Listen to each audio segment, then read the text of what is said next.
Okay, that's great. All right, guys. Well, first of all, I'd like to give a warm welcome to Brooks. I first encountered Brooks a few years ago. I think it was in 2020 during lockdowns, and I think it was the virtual conference that the Project JFK CSI guys held. And Brooks did a really thorough and very interesting presentation there. And Brooks does feature quite regularly in the monthly Project JFK meetings that they have called The Journey, and he's quite a good contributor to those meetings. And that's why I reached out to him to see if he would like to do something for us. And certainly the papers that he sent me a few weeks ago were very, very interesting, particularly the whole flight from the TSBD to, to deep Oak Cliff.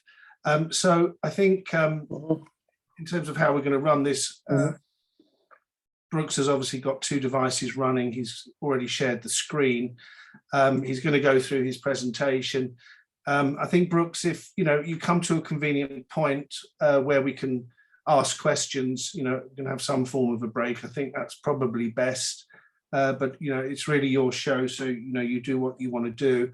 I think perhaps if we could start off with what got you into the whole assassination saga, please, and the the researchers that really hooked you, and the subjects of this thing that you're really interested in, just to give us an overview for those of you that haven't met you before. Absolutely. You and I were talking last week, Neil, and I think we actually met a couple years prior to that, stumbling around 10th and Patton with Bill Simpage. Yeah, we did. That was quite ironic, really, because we were there with Ryan, Mike Douthit, and Bill Simpage. And you were going to join us for lunch at that Mexican restaurant, and we lost you between 10th and Patton and that restaurant. And that was I went to a different restaurant. And that was about 1 block south, 1 block west on Jefferson. It's almost impossible to be lost, but yeah, I did. That we didn't spend more time together then. That was in 19, yeah. Well, to pick up on your starting point, I was 10 years old when Kennedy was assassinated. It was my mother's 31st birthday, and she was born in Southampton, Long Island, in the same hospital as Jackie Bouvier. Jackie was sandwiched between my mom and her older sister. My mom was a lifelong Democrat, a huge supporter of the Kennedys, loved them, loved Jackie. She was absolutely devastated. My dad was a right-wing Goldwater guy, so they just canceled each other out at the polls. But it was a very traumatic thing, and it kind of always stuck with me. And years later, I happened to be wandering past a bookstore, and they had a stack out of some of the hot items that were in the market, and one of them was Best Evidence by David Lifton. It caught my eye. I bought that, read it.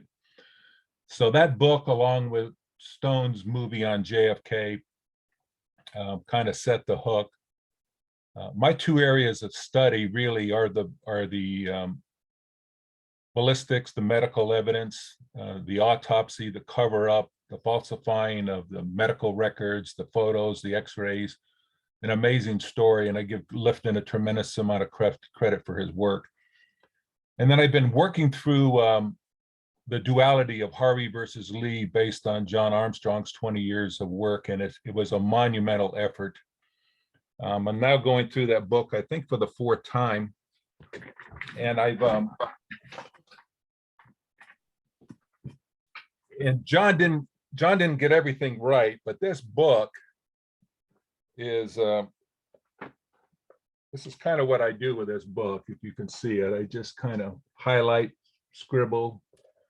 I use a little different approach than Casey Quinlan, but and the back spine is held together by duct tape because I virtually destroyed this thing. But I do subscribe to Armstrong's theory, very much so the early part of, in fact, all of Oswald's life and that of Harvey up until they returned post Mexico City, October, November. He basically treats it as a binary decision. All the various sightings of Oswald. This is Harvey, this is Lee. And in reality, I think some of them are Larry Crawford. I think some of them are definitely Michael Payne. Michael Payne was involved in pretending to be Oswald in several places. We know his background through his mother, ties to Dulles. Ruth Payne has always raised my eyebrows. So and obviously when the DeMorn Schultz left Dallas, the conventional wisdom says that the Paynes basically took over handling the Oswald. So those are my two areas, and hopefully it'll play into the presentation today. Let me say that I really just offer this as food for thought. I think there's a high level of sophistication among this audience. In fact, I'm wowed every time I participate and listen and get input from various people. I'm wowed at everybody's level of knowledge. But I've limited myself to a narrow focus, those two areas. I try to go a mile deep. There's some areas where I'm not your go-to guy. I'm not an expert on a lot of stuff. I know quite a bit in terms of the broad spectrum, but I don't feel like I would be of any benefit to anybody if I was a mile wide and a foot deep. So I choose to go the opposite direction. The other thing I'll say is I'm never 100% certain about anything, okay? And sometimes I go out on a limb and I'm getting close. Maybe I'm 90-10, 80-20. There's some cases where I'm at 99-1, but I'm never gonna say I'm 100% certain of everything, because in this case, as you study stuff, because of all the misinformation, the lies, the cover-up, the obfuscation, everything that you encounter, it's very difficult just putting the puzzle together. So with that, let's jump in. I'm going to present with a focus primarily today on Oswald's escape from the school book depository in Dealey Plaza, and talk about the Marsalis bus ride. There'll be another segment down the road which involves Whaley's cab ride, and then his whereabouts in Oak Cliff as he's wandering. Where did he go? The relevance of 605 Elsbeth, particularly as it relates to the cab ride. So there's more to come on this, but today we're just going to confine ourselves to the bus. As you know, sorry for the quality. It's amazing that the Warren Commission actually produced, for the record, such poor stuff. And I don't have it in this presentation, it's in the Whaleys, but the map that they use when they depose William Whaley in DC to kind of point out his route and where he was driving through Oak Cliff is an abomination. You couldn't pick a worse map. So obviously that's some of that was probably intentional. So here's the official story. Oswald left the school book depository at 12:33. He walked about 4/10 of a mile or so, roughly heading east on Elm, where he knocked on the front door of the Marsalis bus. McWaters, the driver, let him in. That's 12:40. And the bus proceeds a short distance, is stuck in traffic. It looks like they're going to be snarled up for a while. So Oswald jumps off at 12:44, hustles down to the Greyhound bus station, where he gets in Whaley's cab at 12:48. What led the Dallas police supposedly to go looking for Cecil McWaters, the driver, was this ticket, the transfer ticket 4459. A lot of problems with this ticket. I think, as Bart would say, it's total rubbish. I like to steal a British word once in a while. But this ticket was in pristine condition. And the timing of it, the fact that Oswald had been searched multiple times before they found this shortly after 4 o'clock when they took him down for a lineup, should raise a lot of eyebrows. McWaters was brought in a little after 6 o'clock. He stayed to roughly 1 o'clock in the morning, according to an FBI report from a teenager by the name of Roy Milton Jones, who we will look at shortly. So he was there for a long time, was interviewed by the police, a lengthy interview by the FBI. This is his affidavit that was filled out for the Dallas police. And this was after he had participated in a lineup and identified Oswald as the guy looking most like the man that was on his bus, although he would never say, and even when he went to Washington, D.C. and appeared in March before the commission, he would never say that Oswald was on his bus. He was never totally convinced of it. This is the handwritten version of the affidavit. What's interesting is when he talks about where he lets this man off that got on his bus, he crosses that out. So we can always speculate as to what was involved there. But he starts to say, I left him off at Marsalis. And was he going to say more? Because the entire route, once you cross over the river and you veer off Zangs and you get onto Marsalis, he goes all the way down to the Ann Arbor Shopping Center, which is on the corner of Marsalis and Ann Arbor. So he's never off Marsalis. So to say I dropped him off at Marsalis is really meaningless. I think he was in the process of starting to say maybe Marsalis and Jefferson, Marsalis and 10th, Marsalis and where, and he was stopped. I think the reason that he's crossed this out is someone who was standing with him as he was writing this down stopped him. So he crossed it off and then continued to write out the rest of the affidavit. Now, to rephrase it in bullet points, he's driving the bus and he picks up a man on the lower end of town on Elm around Houston. That's how he recalls it. He goes out into Marsalis. So now he's across the river in Oak Cliff, picks up a woman. She doesn't know the president was shot. So he says, if you don't believe me, ask the man behind her. He told me the president was shot in the temple. This man was grinning and never did say anything. The woman took an affront to that and said, it's not a grinning matter. And again, he says, I don't remember where I let this man off, crossing out, but I believe I left him off at Marsalis. This man looks like the number 2 man in the lineup, and he agrees that that transfer ticket belongs to him. Now, that ticket came from a book of 50, and most of this is stuff that all of you are familiar with. But anyway, began with 4451, ended with 4450. As was the custom, they would pull the ticket, and on the back of it, they would write their badge number and give the ticket to their supervisor. And the supervisor kind of kept this as a souvenir, but it ended up in the official record. I keep going back to that scene in the JFK movie where Kevin Costner, who's playing Jim Garrison, is reading the book late at night, going through the Warren report, and he keeps going, ask the question, ask the question. There's so many things that could have been asked to clarify the whole transfer ticket matter. And here are some of the questions that should have been asked. Where do you pick up your transfer tickets to start the day? Now, these tickets are fungible, right? They're all printed, except they have the date on them. So once you finish the day, you were looking at, okay, right there at the top, Friday, November 22nd. And as you know, they each have a punch specific to them. So McWaters had this funny looking little thing, kind of looks like a bowl-shaped crown.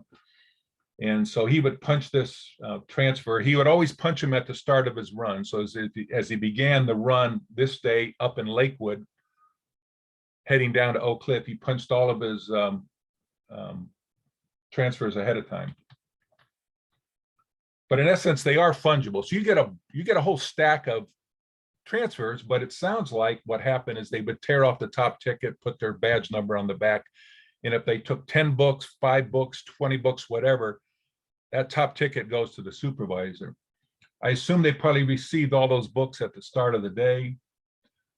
Always used a new book for each run. here's the big question. What do you do with the unused tickets from each book?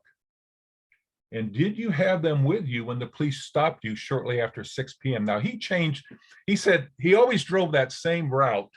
This is what he tells the Warren Commission. He's been driving that route from Lakewood, across the river into Oak Cliff, down to Ann Arbor, and then all the way back to Lakewood on the round trip. He drove that for about 2 years. Always the same route, same time of day. So he's the guy. And the he would have a lot of experience. He should have been able to answer all of these questions. For example, how many transfers do you routinely give out on your run? And do you typically report the number of transfers? Or what happens to these unused books? If you only give out 15 transfers or 8 or 20, whatever, you got the rest of the book. You throw them in the trash. What do you do with that? My suspicion is he had the book on him, and when the police stopped him outside of City Hall around 6 o'clock and brought him in, they asked for the books, and it's likely that they pulled 4459 out of that book. Because when he's given his deposition, he tells them that as I was going through downtown, according to my recollection, I only gave out 2 transfers. What they didn't ask them is, well, when you started in Lakewood, by the time you got to Elm, you turned off at Haskins and got into Elm, started heading down towards Dealey Plaza. For that beginning part of the run from Lakewood to Elm, how many transfers did he give out? If he only gave out 2 in the downtown area, the first one was pulled, 4451 was pulled and given to the supervisor. He's got to go through 8 transfers to get to 4459. And you can almost, he doesn't say it, but you can tell by reading his deposition, he doesn't believe he got anywhere to 4459. In fact, he may know in his heart of hearts, perhaps he turned over the rest of those tickets, that book, to the police when he was stopped. And he knows that the top ticket was 4456 or 4457. So he knows he's being played. And that's my read from how that exchange goes with his testimony.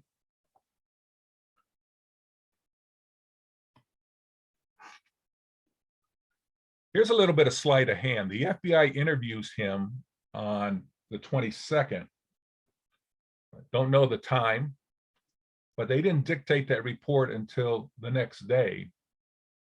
So this is significant because it gives the FBI a window of time, some wiggle room, because there's a whole bunch of stuff in this 302 from their interview that expounds upon what was actually in the affidavit and provides some clarity. So anyway, we'll go through it in pieces.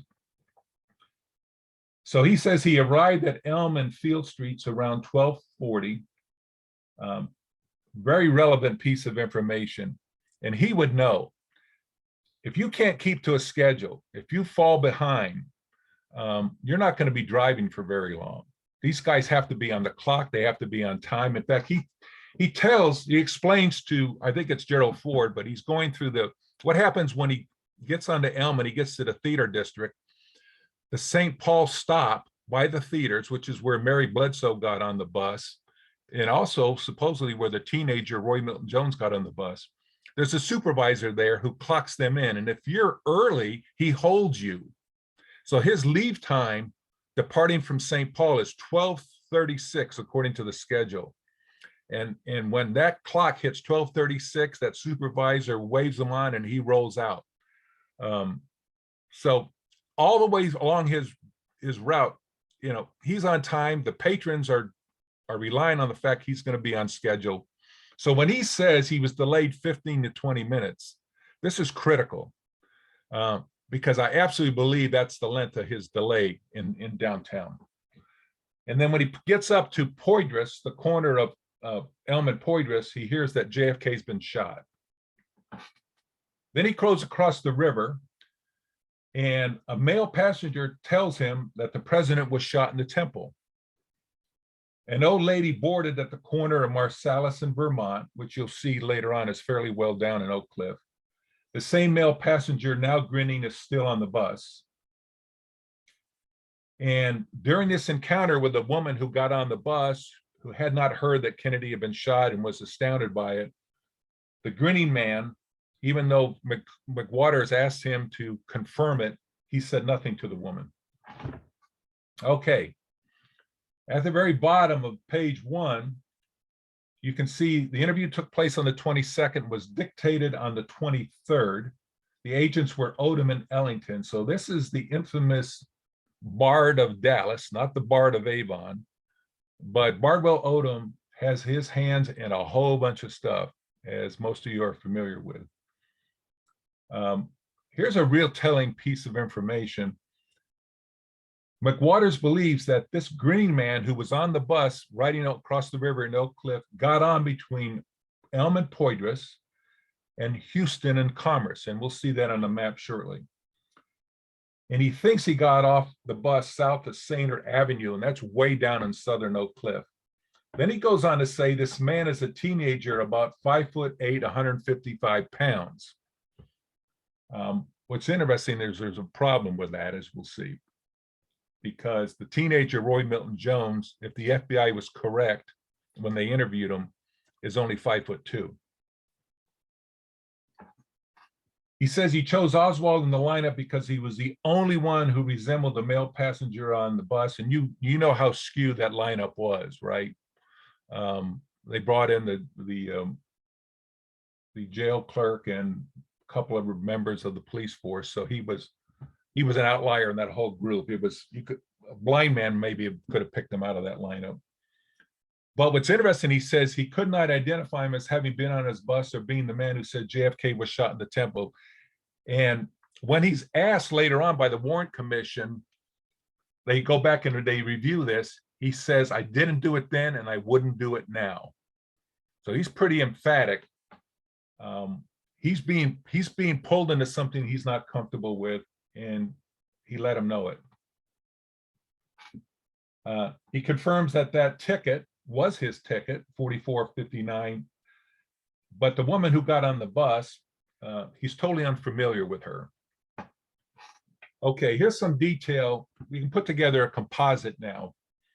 The Warrant Commission timeline in blue, he gets to, he picks up Oswald around 1240 is their timeline. Oswald gets off the bus a few blocks later near Lamar at 1244. Walks across to the Greyhound bus station, the little blue rectangle there, and he gets in the cab at 1248. You can see the 302 report actually has him at Field Street at 1240, so pretty close, within a short block. When he gets to Poydras, that's where he hears that the president's been shot. And he says that he picks up this grinning man who rides the bus to Oak Cliff. He picks him up between the corner of Elm and Poydras and all the way around in Dealey Plaza, the corner of Houston and Commerce. So that dotted green line, all the way from Elm and Poydras over to Houston and Commerce, is the range of space in which his recollection says, this is where I picked up the grinning man. In fact, you could argue the grinning man gets on the bus in Dealey Plaza, okay? Bill Whaley enters the picture. He comes forward on November 23rd, and this is his schedule for the day, his log. And this was the only trip he made to Oak Cliff, which is interesting. And everybody's familiar with that. And he says he left at 12:30, got there at 12:45, but then, as is a practice, and I think Scoggins backed this up too, another cab driver, they kind of ballpark, they round off these numbers very typically to the quarter hour. So if you want to believe that, that's his explanation of, he didn't really pick him up at 12:30, but he wrote down 12:30. It was actually a little bit later than that. What's interesting is he also made 2 trips to the Stoneleigh, and you can see them with the stars. He delivers, he picks up and delivers somebody there in the morning, and then after the assassination late in the day, he picks up a passenger at the Stoneleigh at 2:45 and takes him to Love Field. In Albarelli's current book on Lafitte, and it gets into the whole Scorzani thing and whatnot, The Stoneleaf figures prominently in that because Scorzani's wife, that's where she would stay. And it looks like a lot of the elites and the higher ups and maybe some of the people involved in the conspiracy, that may have been kind of their favorite place to stay. So I just point that out, that Whaley did make 2 stops there. Okay, so with him in the with Oswald now in the cab, the dotted blue line is the point of the path that Whaley took to leave downtown. And when he gets to Houston, he makes a left and he's going to go over the viaduct in Oak Cliff the same way that the bus went. The bus turned left on Houston off of Elm. The one interesting takeaway here is the green X and the very note at the bottom, and this is something McWaters explains in his deposition in DC, is that, yeah, traffic was backed up and stopped, but when they got to Market, the police had stopped all the traffic and diverted all the traffic. So all the vehicles either had to go left or right onto Market, except the buses were waved through. And so that explains why, if you look at the short distance, you know, the yellow dot is where Oswald supposedly got off. So from Lamar, it's only 2 blocks, Lamar, Austin, and Market. By the time he crawls up to Market, they're waving the buses through.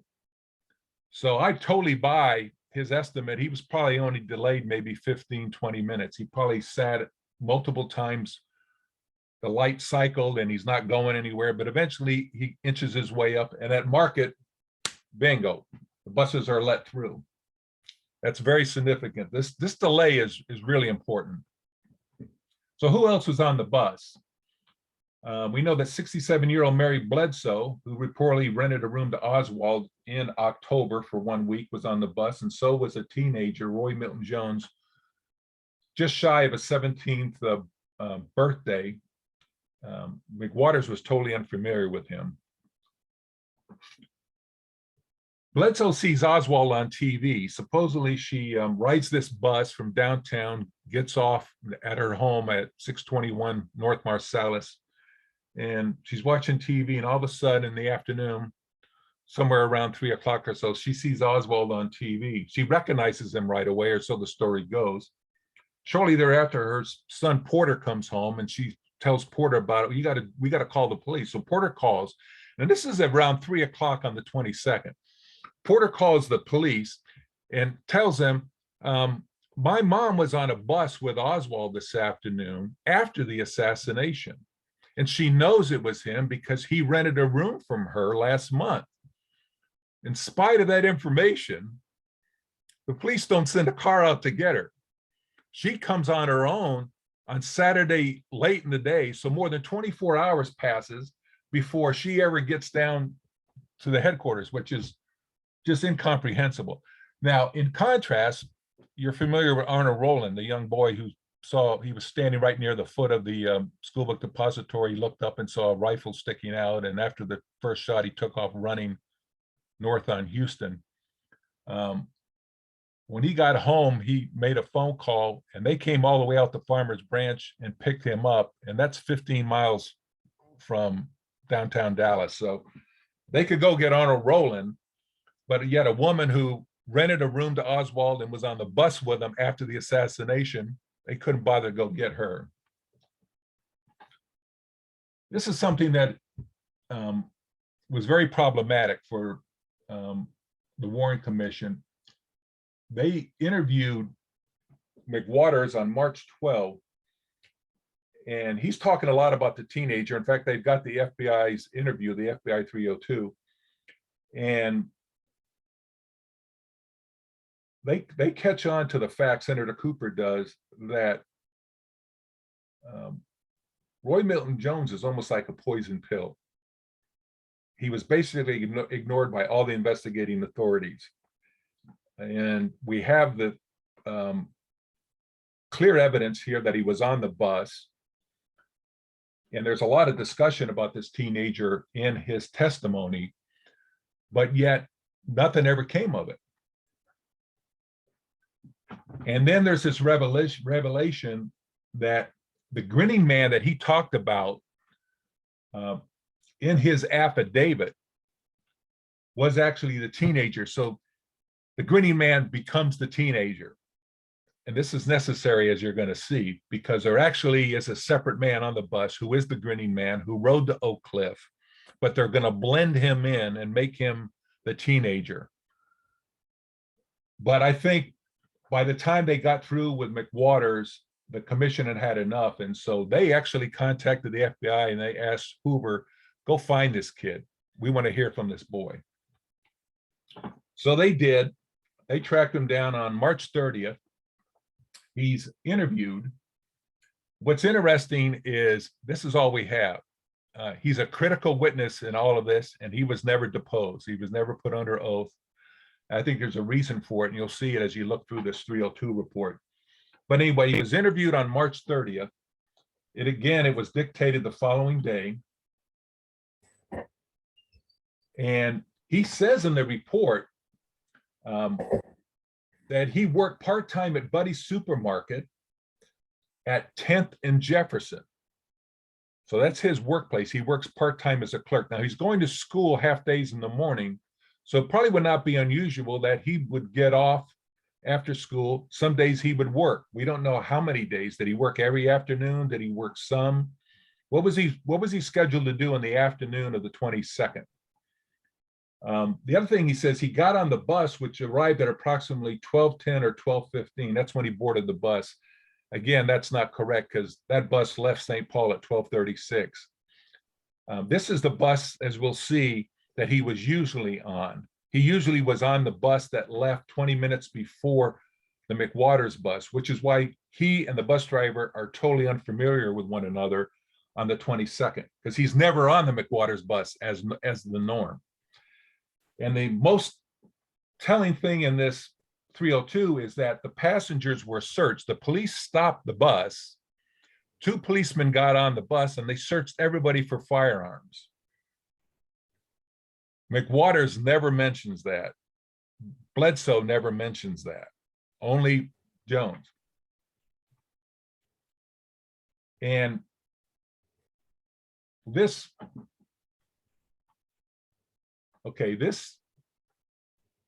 302 is dictated on the 31st.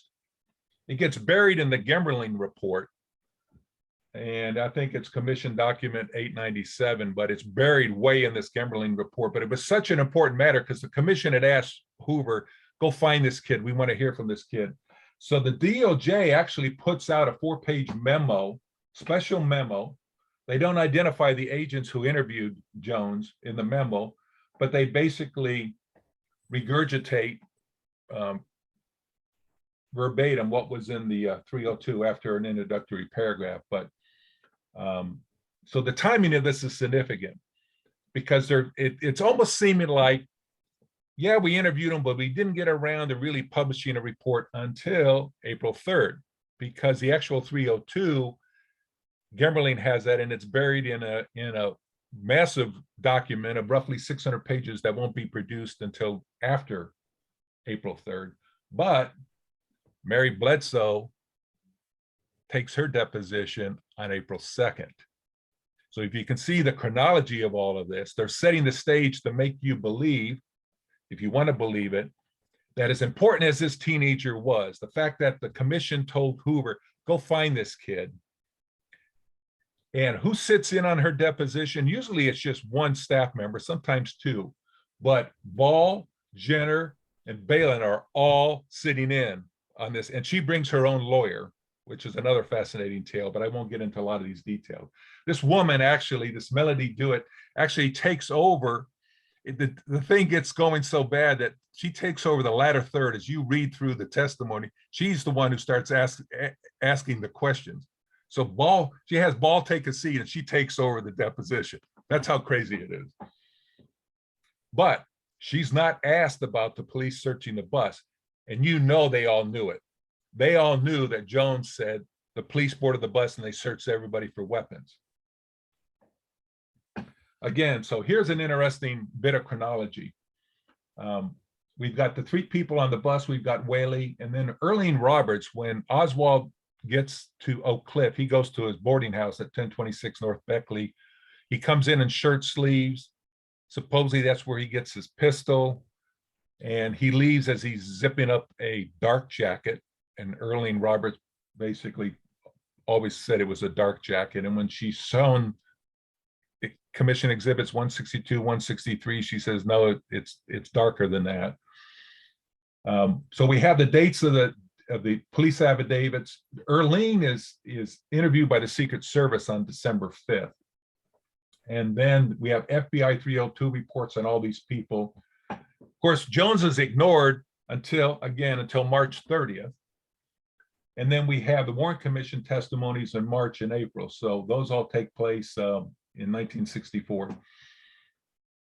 What's really telling is all of these witnesses early on, until we get to March and April, all of them said that Oswald, they don't mention anything about a jacket. He's not wearing a jacket. He's not carrying a jacket. There's no mention of a jacket. And I have a segment in a follow-up presentation that basically goes into the jacket, because the jacket is really kind of, if you track the jacket and all the people involved in the sightings and the shooting of Tippit, and the jacket is a real phenomenal thing to kind of use as a tool. But they all changed their tune, okay? So when they're all officially sworn in and on the record, McWaters, Whaley, of course, Jones wasn't sworn in, but Jones says in his 302 that Oswald was wearing a jacket. So now they all have him wearing a jacket. But yet, after he gets out of Whaley's cab, he shows up at 1026 North Beckley. He walks in, he's in shirt sleeves and no jacket. So there's a total mismatch there, which actually is a very important tell, because as you try to decipher that who's who, okay, and there's a lot of moving pieces. We've got the Roger Craig story of Oswald leaving in shirt sleeves in a Rambler. What's interesting is the man who left Dealey Plaza in the Rambler is not wearing a jacket, he's wearing shirt sleeves. The guy who shows up at 1026 North Beckley is in shirt sleeves, no jacket. Okay, this is all really relevant. Okay, so key observations, we have McWaters' testimony and Bledsoe's deposition, both before the Warren Commission, and we have the 302 on Jones. You can see there's a lot of commonality, but there's some disparity too. McWaters says there were 5 passengers on the bus. Jones says 15. Bledsoe splits the difference. She says 10. A man knocked on the door to board, supposedly Oswald, right? McWaters, that's his story. Jones doesn't mention that. Neither does Bledsoe. And she's sitting right by the front door, as you'll see here later on, because I have a little chart shows you where everybody's sitting on the bus. A blonde-haired woman boarded at the same time as this man. That is what Jones says. McWaters makes no mention of it, and neither does Bledsoe. How do they hear that JFK was shot?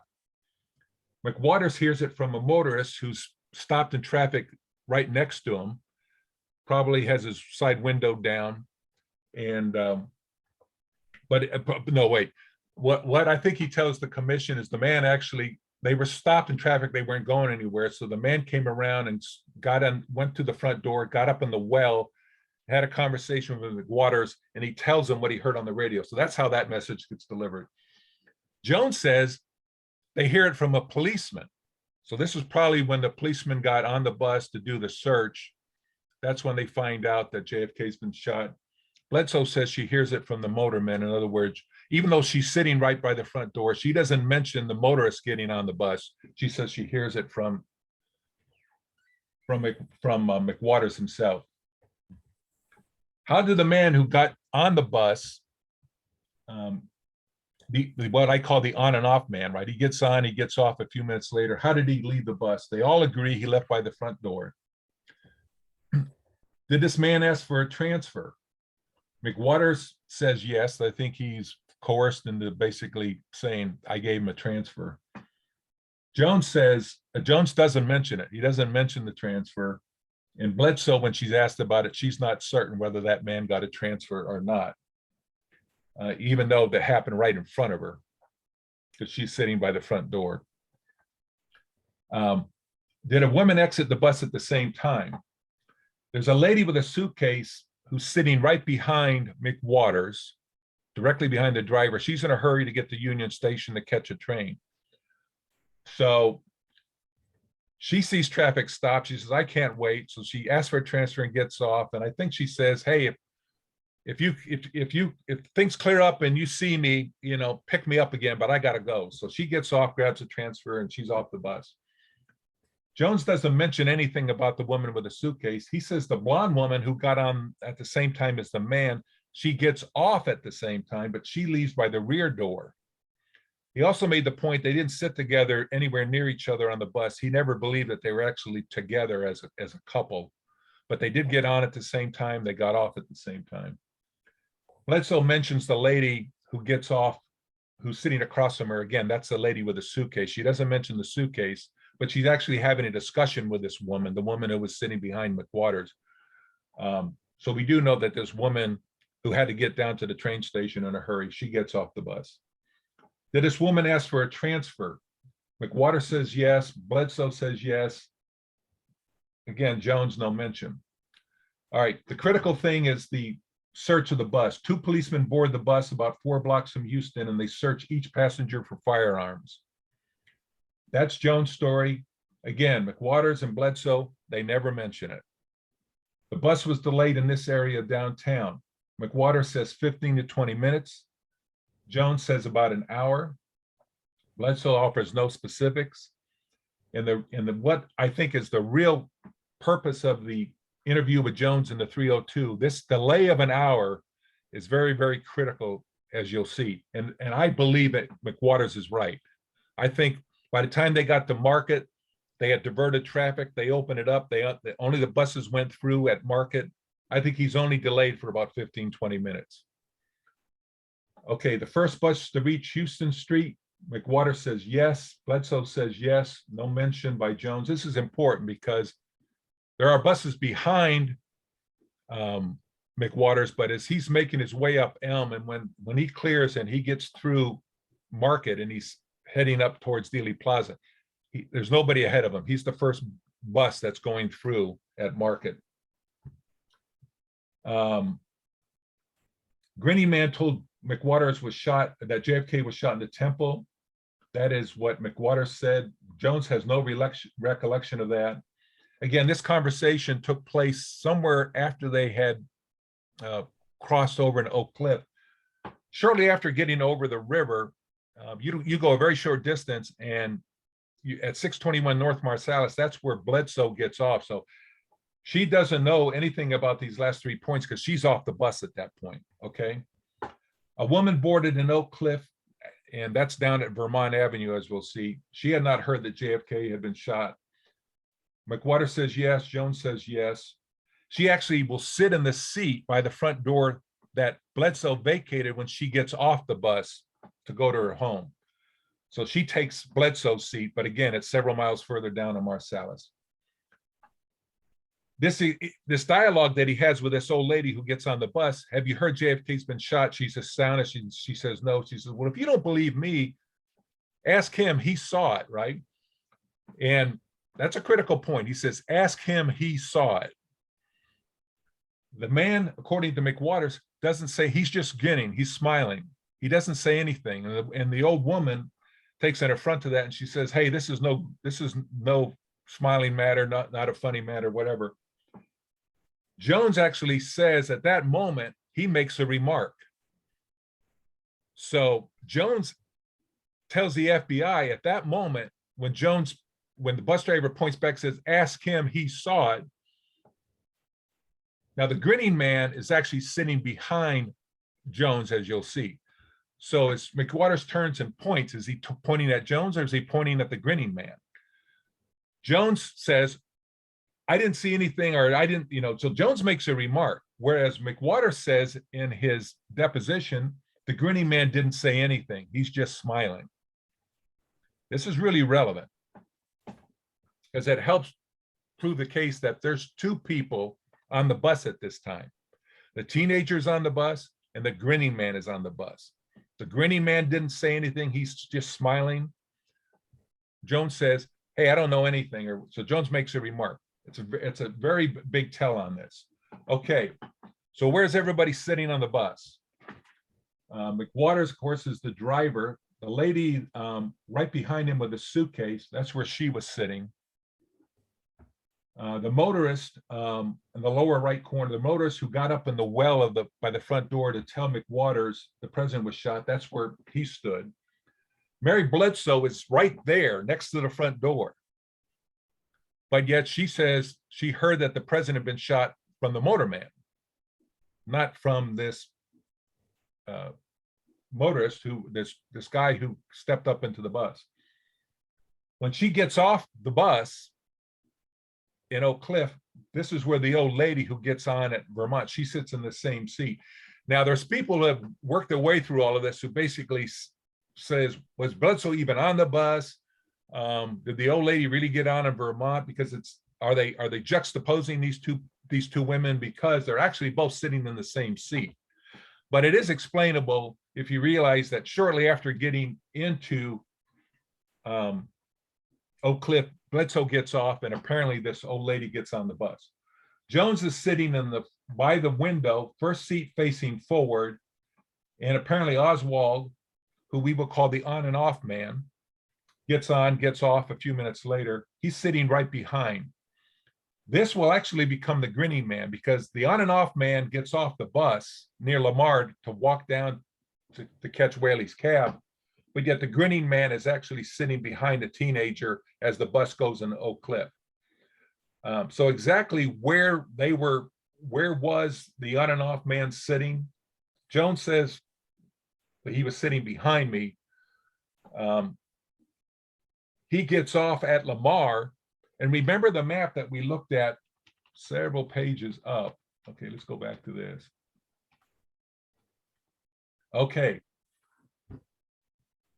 Look at where it says Oswald off at 1244, the yellow dot, okay?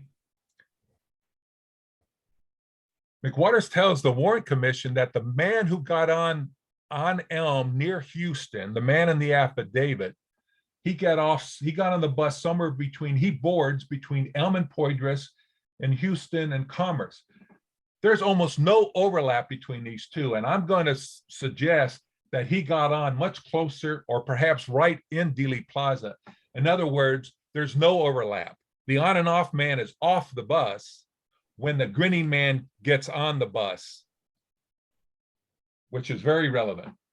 Because when we go back to this map, it's very possible, as you look at Mary Bledsoe's seat, she gets off the bus just after they cross the river, because her home is very close to the river, way up in northern Oak Cliff. And then the lady who eventually gets on, the old lady gets on down by Vermont, she sits in the same seat. I'm going to suggest that the on and off man was sitting behind Jones. He gets off the bus, and the grinning man who gets on the bus, maybe at Dealey Plaza, sits in the very same seat. Okay. Right, Brooks, are you okay to take a question? Sure. Johnny, I know you got your hand up. Did you want to raise a question or a point here? Johnny? Did you want to raise a point here, mate? So you had your hand up for a minute. Go ahead. Thanks, Brooks. Yep. Nah, mate, I was just stretching. I was literally just stretching. Nah, I don't have to. I'll wait until the end of the presentation before asking any questions. We're about halfway through, so we'll have plenty of time for questions here. Apologies. Perfect. You want to move it? You want to go ahead and continue? Yes, go ahead, Brooks. Okay. This searching of the bus was very critical. It's a very important piece of the puzzle. And in September of '77, when the House Select Committee had convened, Robert Blakey brought in a special group of researchers, and you can see some of the names here: Josiah Thompson, Sylvia Marr, Paul Hulk, J. Gary Shaw, Mary Farrell, Peter Dale Scott, some others. And Mayer goes off on this police searching the bus and the teenagers. She's really perturbed. And she says there was no follow-up, and she's correct. This was a huge tell, a huge piece of the puzzle. And she's perturbed by it. So she has somebody that she knows, a good investigator, who's going to Dallas, and she has him look up Jones. And apparently, according to how that conversation went, Jones stuck to his story. Well, whatever's in print, there were a few people who basically said, no, they tinkered with my deposition. I didn't say that. That was altered. You know, we have several of those people. But I think by and large, most people just kept their mouth shut, and Jones wasn't looking for trouble. So he said, yeah, that's the story. So, but it was very critical to point out the fact that that thing was never really followed up on. So did the police really search the bus? Again, Jones says the delay was about an hour, very critical. Was it a fictional count? Sadly, we just don't know. Ball, Balin, and Jenner were all present, as I said, for Bledsoe's deposition on April 2nd, that they never raised they knew, they had that 302. You better believe they had the 302. And they knew about the police searching the bus. They never raised the issue. They could have doubled back with McWaters. McWaters and Whaley were both interviewed in Washington, D.C. They gave their depositions on March 12th. There were problems with Whaley. So that on April 8th, they came back to Dallas. They actually did a drive. They piled into a car and they made the drive from downtown all the way to where he supposedly dropped them off near Neely Street. They made that drive. They got out. They walked they had a stopwatch. They timed the walk from there back to 1026 North Beckley. Then from there, they walked to the Tippett scene in a little bit of a roundabout way. They timed that. But they did a lot of follow-up with Whaley. They could have grabbed McWaters on a follow-up once they got back to Dallas and said, hey, what gives on this police searching the bus? Never did it, which begs the question, what did they know and what were they hiding? Okay. The Lucy Lopez story. And I'm just going to kind of jump through this real quickly here, but there's a woman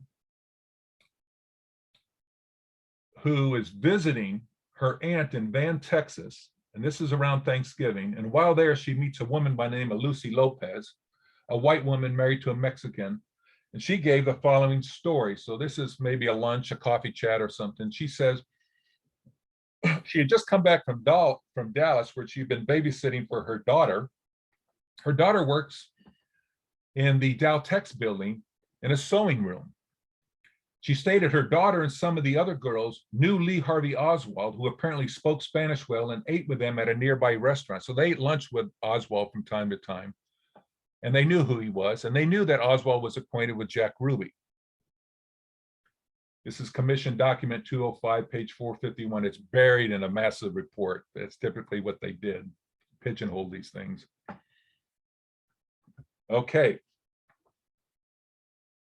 She states that on November 22nd, the girls, all of Spanish descent, were watching the presidential parade from a window of the sewing room. So they're looking out the Dow Tex building. They observed Jack Ruby walking up and down the street near the Texas School Book Depository. And when Oswald came out of the building, they saw Ruby give him a pistol. Mrs. Lopez stated after the killing of Oswald, the girls were afraid, no kidding, afraid to contact the police. As far as they knew, no one had interviewed any of the girls in connection with the assassination of the killing of Oswald. This interview took place on November 30th.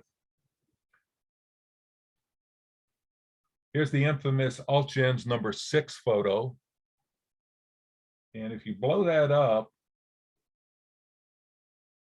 people believe that from the window next to these girls there behind the fire escape, in fact, there's a shooter there in the Oliver Stone JFK movie. I think these are the girls that Lucy Lopez was referring to were watching the parade or the motorcade. This is the lot.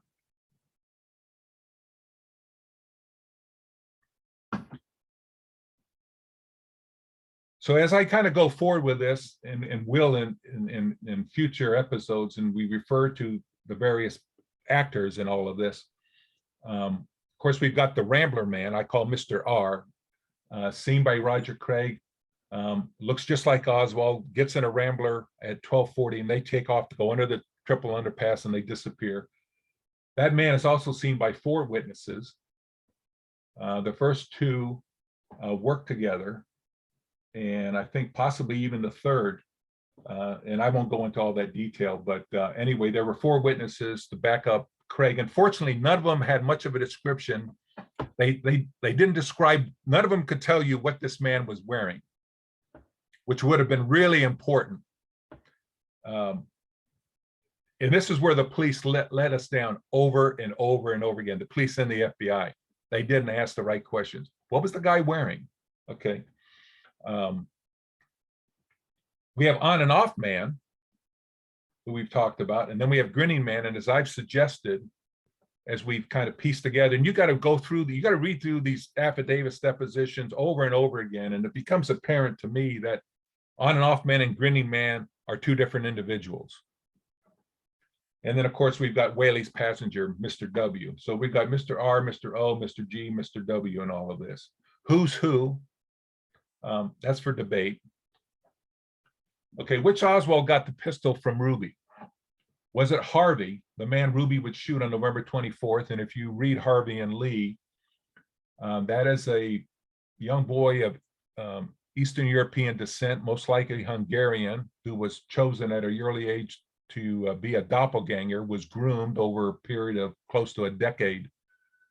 And he's the guy who defects to the Soviet Union, comes back married to Marina with his daughter, June.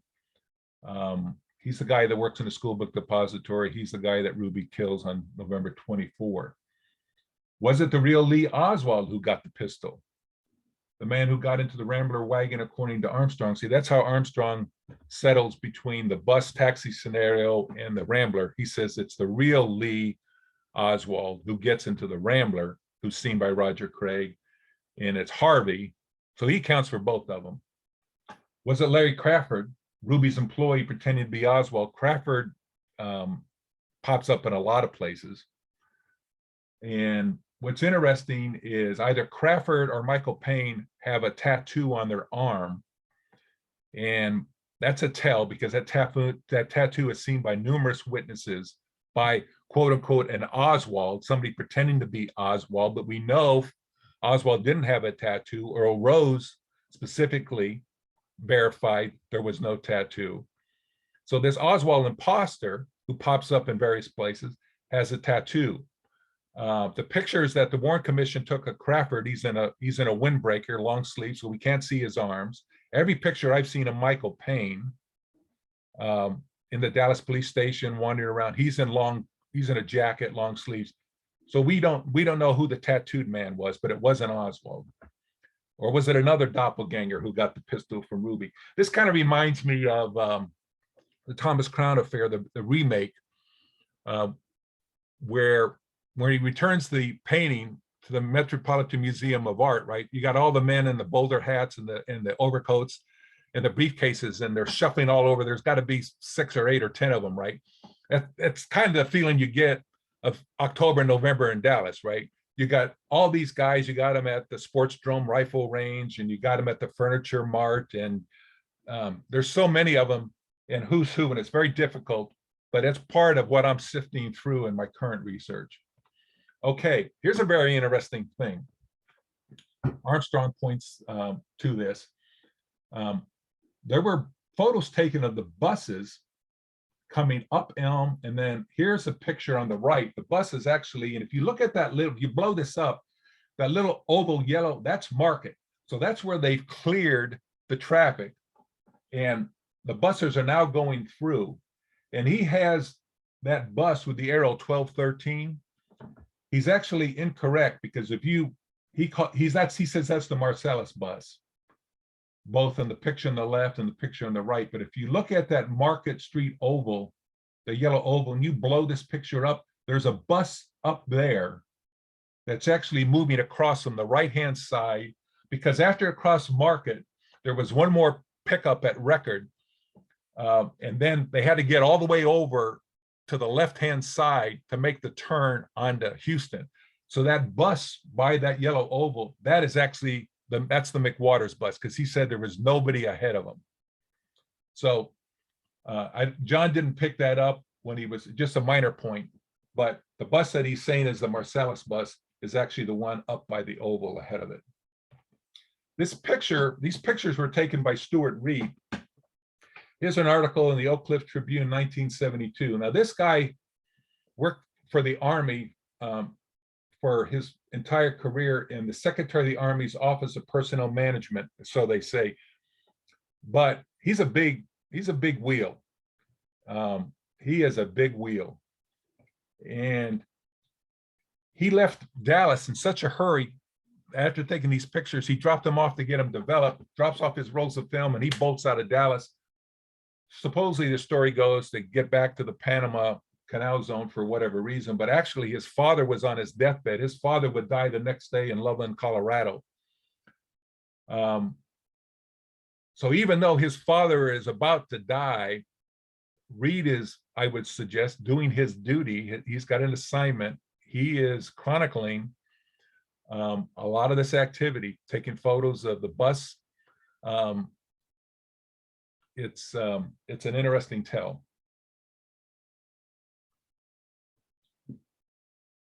Before I leave this page, go over to the far right. It says, during his service in Italy, he was decorated with the degree of Cavalier Officer of the Italian Order of Merit by the President and Prime Minister of Italy for outstanding personnel leadership.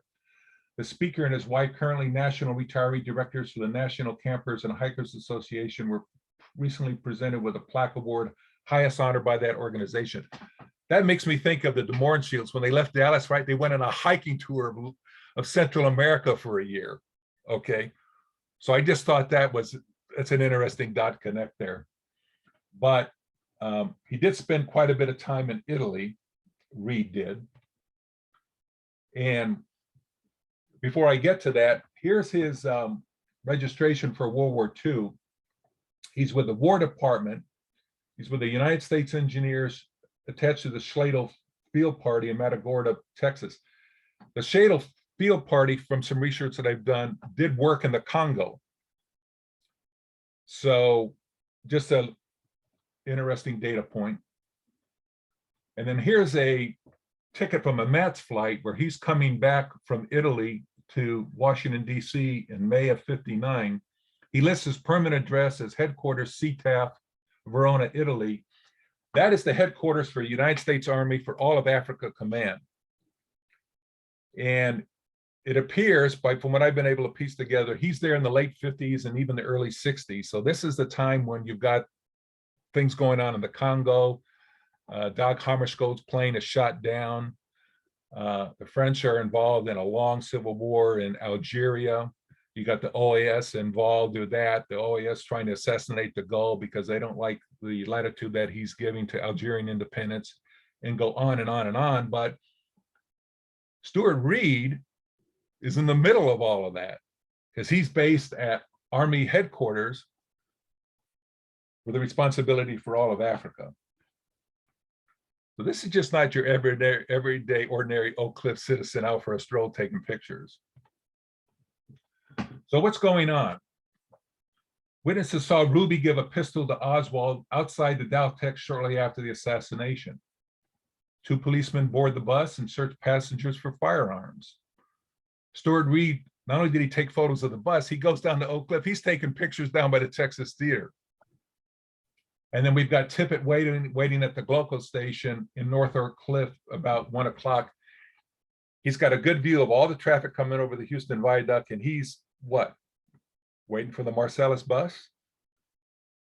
You can make the argument, a very strong argument, these 4 events are likely connected. Okay, the on and off man. If a man did board the bus and then quickly got off, less than 2 blocks later, gets off at Lamar, there are some possibilities. One, he's just an ordinary citizen. Okay, it's not Oswald. It's not anybody involved in the assassination. He just got on and then he realizes, heck. And where he went, who knows? Number 2, he's not involved in the plot, in the conspiracy to kill Kennedy, but he's being set up. Someone, maybe a handler, told him to take the Marsalis bus and go to a specific place. So he's like a pawn. He's being moved around along the chessboard, and he's being set up. It could have been Oswald. Number 3, could have been Oswald or someone else involved in the conspiracy. This man has good reason to believe that he's being tailed. And I think the last two possibilities pretty much align with the idea that the bus was searched, as Jones said. So if this man is being surveilled, being set up, whatever, he suspects that a trap lays ahead. Maybe he's the guy that Ruby gave the gun to. He gets on the bus, and then all of a sudden he's got second thoughts. Am I being set up in this? So a hardened criminal with street smarts would know how to slip a tail. So would an intelligence operative with, who's trained in spycraft. There's no better way, get on, get off in a very, so whether you're on the metro, the bus, subway, whatever, you get on, you get off at the next stop, you slip a tail, you slip surveillance. This is a comment that really pops off as you go back, and again, as you read these documents over and over, and as you sift through them, this is something that really pops out to me. He says the next day, and I think he's talking about November 25th, Monday, because the assassination's on Friday. So the next day, which would be the next school day, that was a national holiday because that was the day of the funeral and whatnot. I don't know how they treated that. Maybe some of you who know what Dallas did, there may have been school that day, I don't know. But so it's either the 25th or 26th. So the next school day, Jones is back on, but now he's riding with McWaters. Okay. So when he gets on the bus, McWaters says to him, from all indications, we had you kind of pinpointed as the man who might have been mixed up in the assassination and everything. That's a hell of a thing to say. This is him talking to the Warren Commission, right? From all indications, we had you kind of pinpointed as the man who might have been mixed up in the assassination and everything. This is just McWaters and Jones alone on the bus. So what are the roots of that? Where's that coming from? So I would suggest there's a couple possibilities, at least two that you can consider. One, either Jones didn't get on the bus near the theaters, near St. Paul. He got on the bus maybe at Dealey Plaza. Or he got off the bus somewhere else. In other words, he didn't get off the bus down in South Oak Cliff to go to his home, which was what he told the FBI. Maybe he got off at 10th and Marsalis. There's some reason why something's going on here. And I would even suggest that perhaps Jones is brought into this whole thing. Maybe Jones is actually at the police station on November 22nd. There's something more to this. Okay, taking a closer look at Jones, his story, his timeline. He's going half days at Crozier Tech High School. This is a period map. You can see where it is, that little oval at the top. And to get to the bus stop, the theater district there, you can see the route. Now I have him walking, going a block, going down to Live Oak and then cutting across at Live Oak. He could have gone all the way down across Bryant, but no matter which way he goes, to get from Crozier Tech to the bus stop, he's got to cross the motorcade route. So as he leaves school and he approaches Harwood, the spectators are starting to stack up and they're getting ready for the motorcade. Of course, the motorcade's a little bit late, as you know the story, right? The motorcade's not on time. It should have been probably 10 minutes earlier than it was, but there was a delay. So people are standing up and he sees it. So does he stop to watch the motorcade at that point? If he does, by the time that the traffic clears and he gets to the bus stop at the theater district, he's missed his normal bus, which is why he would be on the McWaters bus. So that is one possible explanation. But either way, he crosses the motorcade route, but nowhere in the FBI 302 does it mention the motorcade. Does it mention Jones stopped and watched the motorcade? Very interesting. So here, when we get to timing, that walk is a little less than a half a mile from Crozier Tech to the bus stop. About that time of the day, it does today, buses, morning rush hour, midday, late afternoon, go home from work. The buses run about every 20 minutes. They run a faster schedule. So when Jones said in his report, as you see at the bottom, he got on that bus around 12:10, 12:15. That bus typically would leave about 12:16. That's the bus before McWaters. That's the bus he would normally be on. And you can see The one before that would be at 11:56. Now, if he gets out of school at 11:45 and he hustles, fast walk, maybe even a quick jog, if he has some reason he needs to get on the bus and get home to Oak Cliff, very easily could cover that distance, less than a half a mile in a hurry. He could do it in 11 minutes. He could even ride the 11:56 bus. If he just takes a leisurely stroll, for sure, he's going to get there in time for the 12:16. So the only reason, if he did get on the bus at the theaters at St. Paul, on the McWater bus at 12:36, the only reason is he stopped and watched the motorcade and waited until the motorcade cleared. Now, to throw a fly in the ointment in all of this, there are two possibilities. Okay, the first one is the one I just explained. He was too late to catch his normal bus because he watched the motorcade. The second one is he did take his normal bus. And as he's riding down Elm, he has second thoughts. And as they approach Dealey Plaza, he sees people lining up down there. So he decides to get off the bus. He watches the motorcade as it comes through Dealey Plaza. Was he somewhere in Dealey Plaza unaccounted for? We don't know that. Did he see the shooting, or did he hear from a witness that the president had been shot in the head? A lot of people that were in that immediate vicinity knew that the president had suffered a horrible wound, shot to the head. And then maybe after that, he gets on the McWater's bus. So he either saw or heard from somebody in the Dealey Plaza area that the president had been shot in the head, which would be why he say he was shot in the temple.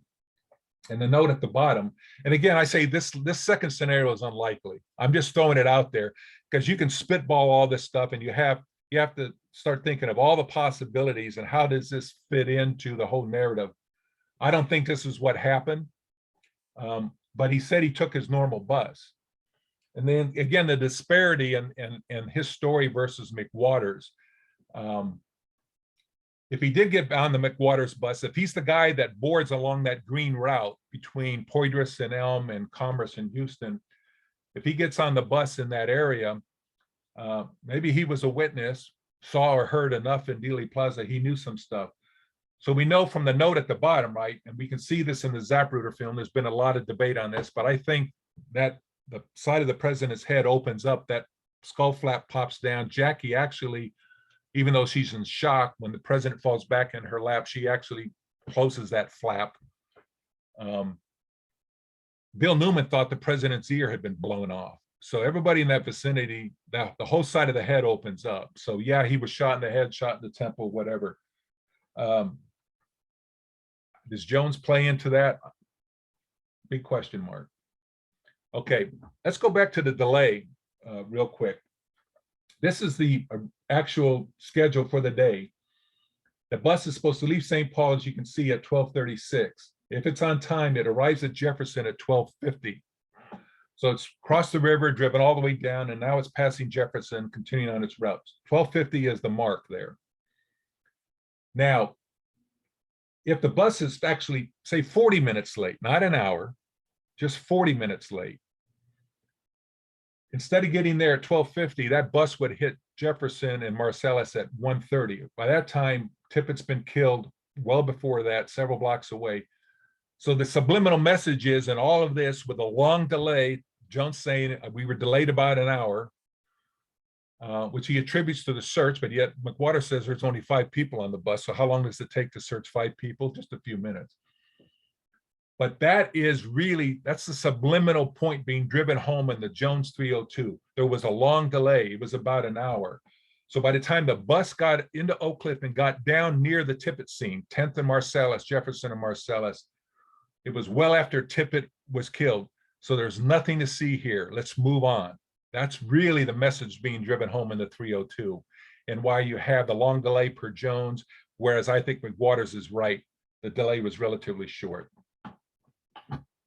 Okay, the police swarmed the Oak Cliff Library. You're all familiar with that. CT Walker, Patrolman Walker, put out a call at 1:35 and said he's in the library. So you have a swarm of about a dozen cars that all just head to the library.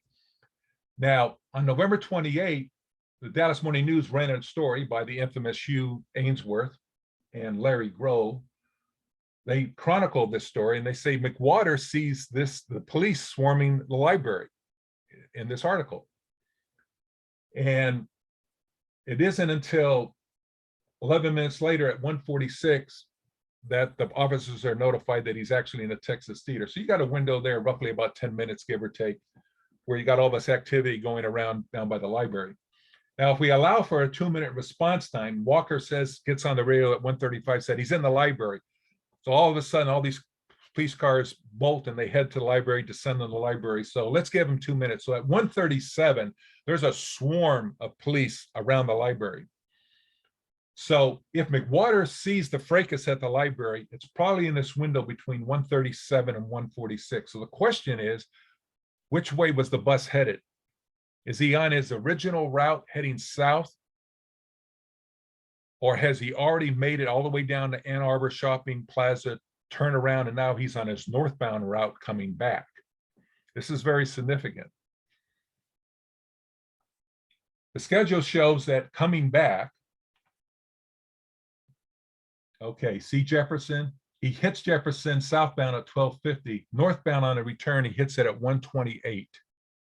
Okay, now let's say he's delayed 15 to 20 minutes, maybe it's 15, but he's behind schedule. When a bus driver is behind schedule, he's hurrying. And when you look at the schedule, there's actually there's a delay of several minutes at Ann Arbor where he actually sits for a while before he starts his northbound route.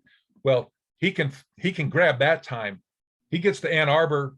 If there's anybody there, they get on the bus and he turns right around. So he's not wasting time in Ann Arbor. So he makes up some time. So he's due to be back at 1:28. I'm going to suggest that he clearly makes it back in 10 to 15 minutes of that time. So he hits Jefferson on the northbound route between 1:38 and 1:43. This substantiates the story that Ainsworth and Grove wrote in the paper, but he's coming northbound. They never tell you in the article which direction he's headed in, but he's coming back, which tells us that, yeah, it was a short delay, roughly about 15 minutes, give or take. And so when he's heading down on the south route, he actually arrives at Marsalis and 10th around 1:05. So that bus in Oak Cliff, contrary to what the 302 was suggesting by the 1 hour delay, it actually arrives at Marsalis and 10th at 1:05, 5 minutes before Tippett's killed at 1:10, not 1:16. We know it from T.F. Bowley and they had to change the timeline to make Oswald walking around from Beckley and he gets out of Whaley's cab, has to walk to Beckley, walk from Beckley back to 10th and Patton. They pushed it from 1:10 to 1:16, but he's shot at 1:10. The bus, I'm going to argue, the bus gets to Marsalis and 10th at 1:05. Did somebody get off the bus? I think that's what they're hiding. I think there's somebody on the bus who gets off at 10th and Marsalis. And on the return route, he has plenty of time. He gets back northbound. He sees the fracas at the library. Okay, did Jones and another man ride the bus to Oak Cliff? I'm strongly convinced that Jones was on the bus and the grinning man was on the bus. In the affidavit, he refers to him as the grinning man, never refers to him as a boy, always refers to him as a man. In the affidavit, the grinning man rides the bus into Oak Cliff. So he's asked about the conversation that he has with the teenagers, and McWaters tells Senator Cooper, oh, that was after that is when I turned on Houston Street, the conversation with the teenage boy. So he's already reached Dealey Plaza, turned on to Houston, and he's having a conversation with a teenage boy. And so he then asks him about the other man, the man who's the quote unquote man on the bus. And McWater says, not until, just like I say, he was sitting, I was talking to this teenage boy and he was sitting right behind this boy. So he's already admitted he's having the conversation after they reached Dealey Plaza, after they turned on the Houston Street. He's having this conversation, and now he says, I'm talking with this boy and he's sitting right behind this boy. That's a Freudian slip. I think that's confirmation that at that point, both the teenager and this man, AKA the grinning man, the man in the original affidavit, they're both on the bus. They both ride the bus to Oak Cliff. Okay, wrapping up. I'm sorry, you have to kind of zero in and maybe blow this up a little bit. But anyway, this is the map that kind of shows the route. And we try to tie everything together. Okay, so there is at the top, that's the boarding house at North Beckley. Right across on the other side of Latecliff Park, that's where Mary Bledsoe lives. So that's where Bledsoe gets off. She gets off way up there by Latecliff Park. Tippett shooting is the red dot. McWater sees the fracas at the library around 1:43. But that's on the northbound route. He's already coming back. The old lady boards at Vermont. That's the dotted line here in the middle of this image. And from there down to Sainer is exactly 1 mile, because McWaters makes the point that the man on the bus got off below Sainer. Well, it turns out that Jones lived just 1 block south of Sainer at 512 East Brownlee. But look what's also down there. The Cuban safe house at 3126 Harlandale is a very short walk. And the grinning man gets off. So they're juxtaposing it. There's a sleight of hand going on here, and what they end up doing, and the FBI was part of this when they're 302. That's why then they interviewed him on the 22nd, dictated on the 23rd. It could have been late in the day. They're trying to put the pieces of the puzzle together. And there's a man on the bus who has a role in all of this. It's not the teenager, but they're trying to make this man go away. Because the story is now that Oswald got on the bus, got off the bus, and then walked down to the Greyhound station. So whoever's on the bus, the grinning man who rode the bus to Oak Cliff, who is now a problem for them, we got to make him go away. So they all of a sudden they transition. So grinning man becomes a teenager. But yet in reality, both of them are on the bus. There's 2 people on the bus.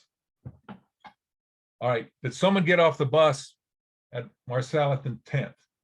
Okay, strong argument. The bus arrives at Marsalis and 10th around 1:05. Now,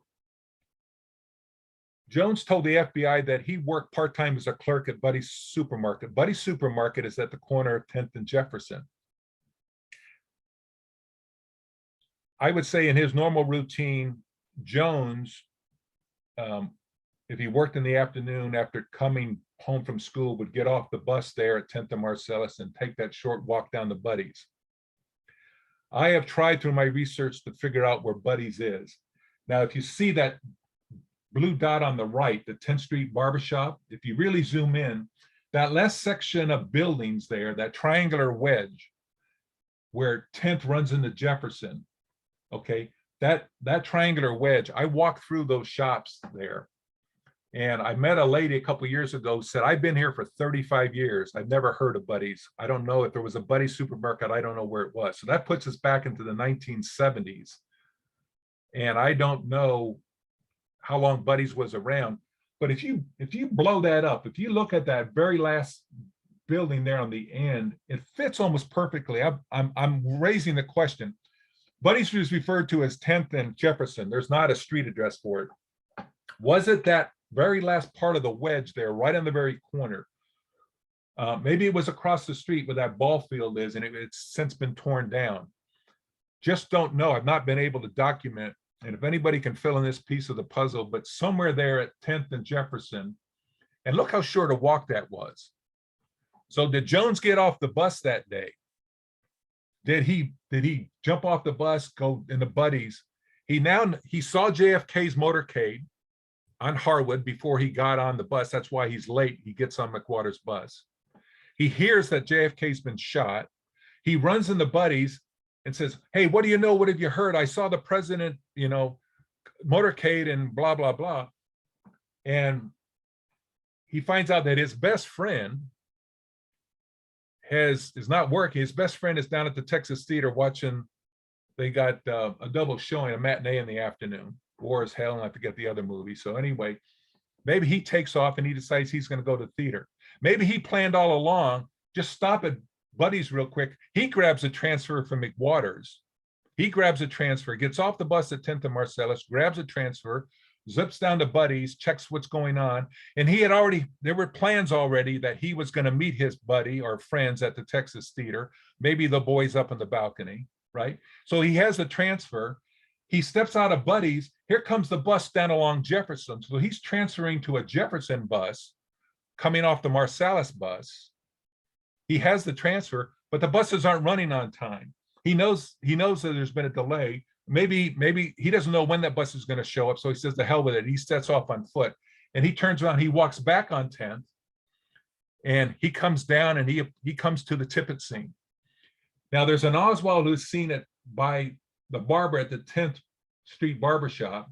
And more importantly, there's a bricklayer, William Smith, who's laying bricks at the corner of Denver and 10th. He breaks for lunch. And as he's walking to the Town and Country Diner, walking east on 10th, he passes shoulder to shoulder. He passes somebody on the sidewalk, which he says, it was a spitting, I passed Oswald. He went right by me.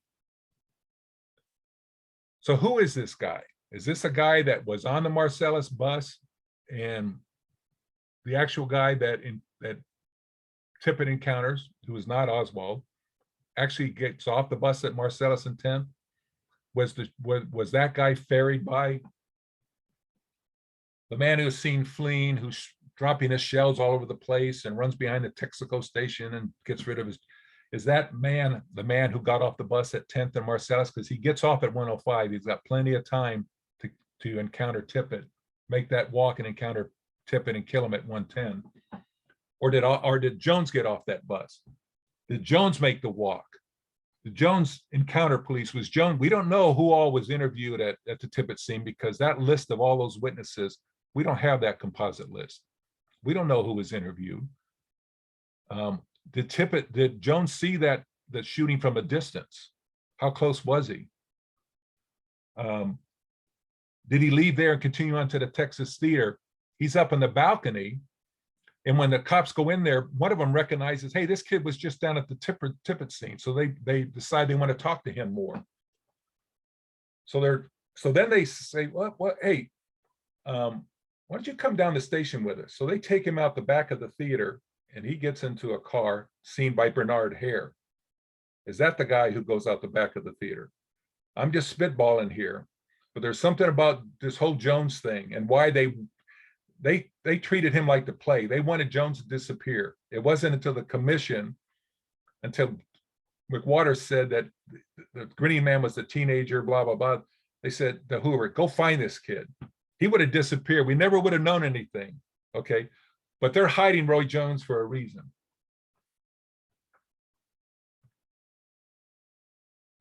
I love the way the language in these FBI reports in the 302. Okay. Jones advised that he believes he left this bus at Brownlee and Marsalis Street at about 1:45 and went straight home. What's with he believes? Just take that out of there. Make it a statement of fact. Jones advised that he left the bus at Brownlee and Marsalis at about 1:45 and went straight home. They're couching this. They're qualifying this. He believes, okay? And then Jones is 5'2", not 5'8", 5'9". That is problematic because McWaters had the grinning man described him as 5'8". Okay, there is a Roy Jones who went to South Oak Cliff High School. This is his sophomore class photo. He's in a group of sophomores. It gets grainy when you blow it up. How close did he do? And he's relative. I mean, I don't know what his stature is. There's a tall boy to the left. Is he a relatively short guy? He's not the shortest there on those bleachers. And again, this is 1960. Did he grow a couple more inches? And is he really 5'2" per the FBI report, or was he actually taller than that? He ends up in the senior class photo in 1962. But yet when he is interviewed by the FBI, he's a junior at Crozier Tech. That's always befuddled me, and I've had some conversations with some researchers, but Crozier Tech was the technical school. So you went there for auto mechanics and all sorts of stuff, electronics, radios. they were especially trade schools within the high school, right? So I'm going to argue that it's conceivable that whatever track Jones was on academically, and you could see he was doing nothing. In his senior class photo in 1962, he's not involved in anything. He has no academic honors. He's not involved in any clubs. And what's interesting, he's not in the yearbooks in Dallas in 61.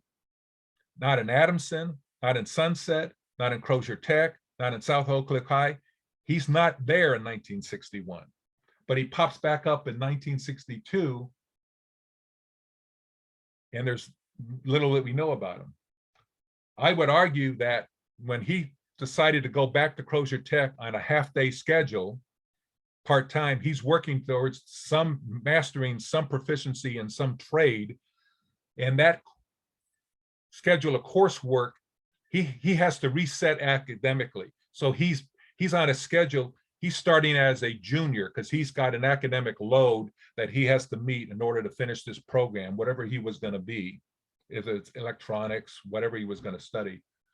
And because of that, he's a junior at Crozier Tech.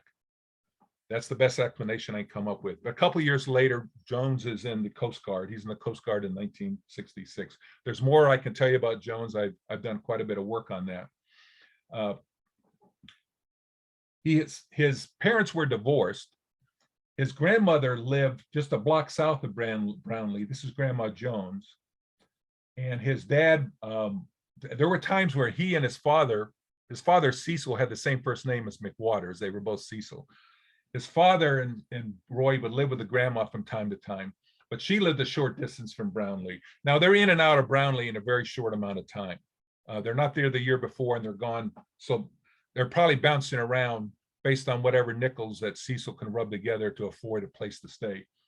Now his mother's parents live on the other side of Marsalis. Marsalis is the red vertical line, and it's a half mile between. So this is his neighborhood. He went to school down there. He went to Story Middle School. You can see right down there. That's where he most likely went to middle school. South Oak Cliff is nearby. So this is his hood. This is where he was raised. And his mother was an exceptional student. She went to Sunset High School, graduated in June of 1941. She's in the Good Scholarship Club. She's a National Honor Society member for 2 years. But she divorces Roy's father. Haven't been able to ascertain that specific year. They were living together in 1952 and 50, that should say 53. I'll have to correct that slide. 52 and 53. At that time, Mary Lou was an office secretary working at Collins Radio. She leaves Dallas shortly thereafter. I'm guessing somewhere in the mid-50s. She moves out to Southern California, ends up marrying a much younger man. I think he's more than a decade younger. A man who, I think in the late 70s, again, I got information, a presentation on Jones, but anyway, her second husband is murdered in San Antonio, somewhere I think around the late 70s. Begs the question, where was Jones in that year between 60 and 62, where he's not in any of the yearbooks? Did he go to California for a year? Was he out there with his mother? It's interesting that she worked for Collins Radio, and then shortly after that, she leaves Dallas. She ends up in Southern California in Orange County, and that is, of course, a hotbed of both military and military industrial type stuff. All right, wrapping up. Key takeaways from this analysis. The circumstances surrounding ticket 4459 are dubious at best, and that's being generous. Due to its pristine condition, the ticket was likely planted as evidence to bolster the official story. McWaters knew otherwise. McWaters was very troubled, and if you read through his deposition with the Warren Commission, you can tell how troubled he was. He's being played, he's being had, and he knows it. He emphasized on over again, he only gave out 2 transfers through downtown. But there's also the possibility that there's another transfer ticket that was in play. And just to throw out that possibility of Jones grabbing a transfer because he was going to get on the Jefferson bus after stopping at Buddy's and going to the Texas Theater. Maybe Jones had the transfer. But in all of this, the police get their hands. I'm assuming, and we all have to probably agree, they get their hands on the unused bucket of tickets that McWaters never gave out on that Lakewood to Ann Arbor run, and they pulled 4459 out of the book. There's number two, there's strong evidence to suggest the bus was being surveilled. Absolutely. The bus was likely searched by police, but the search may have lasted no more than a few minutes, given that only 5 people were on board. Was McWaters told or threatened to avoid discussing the matter? Don't bring it up. Probably.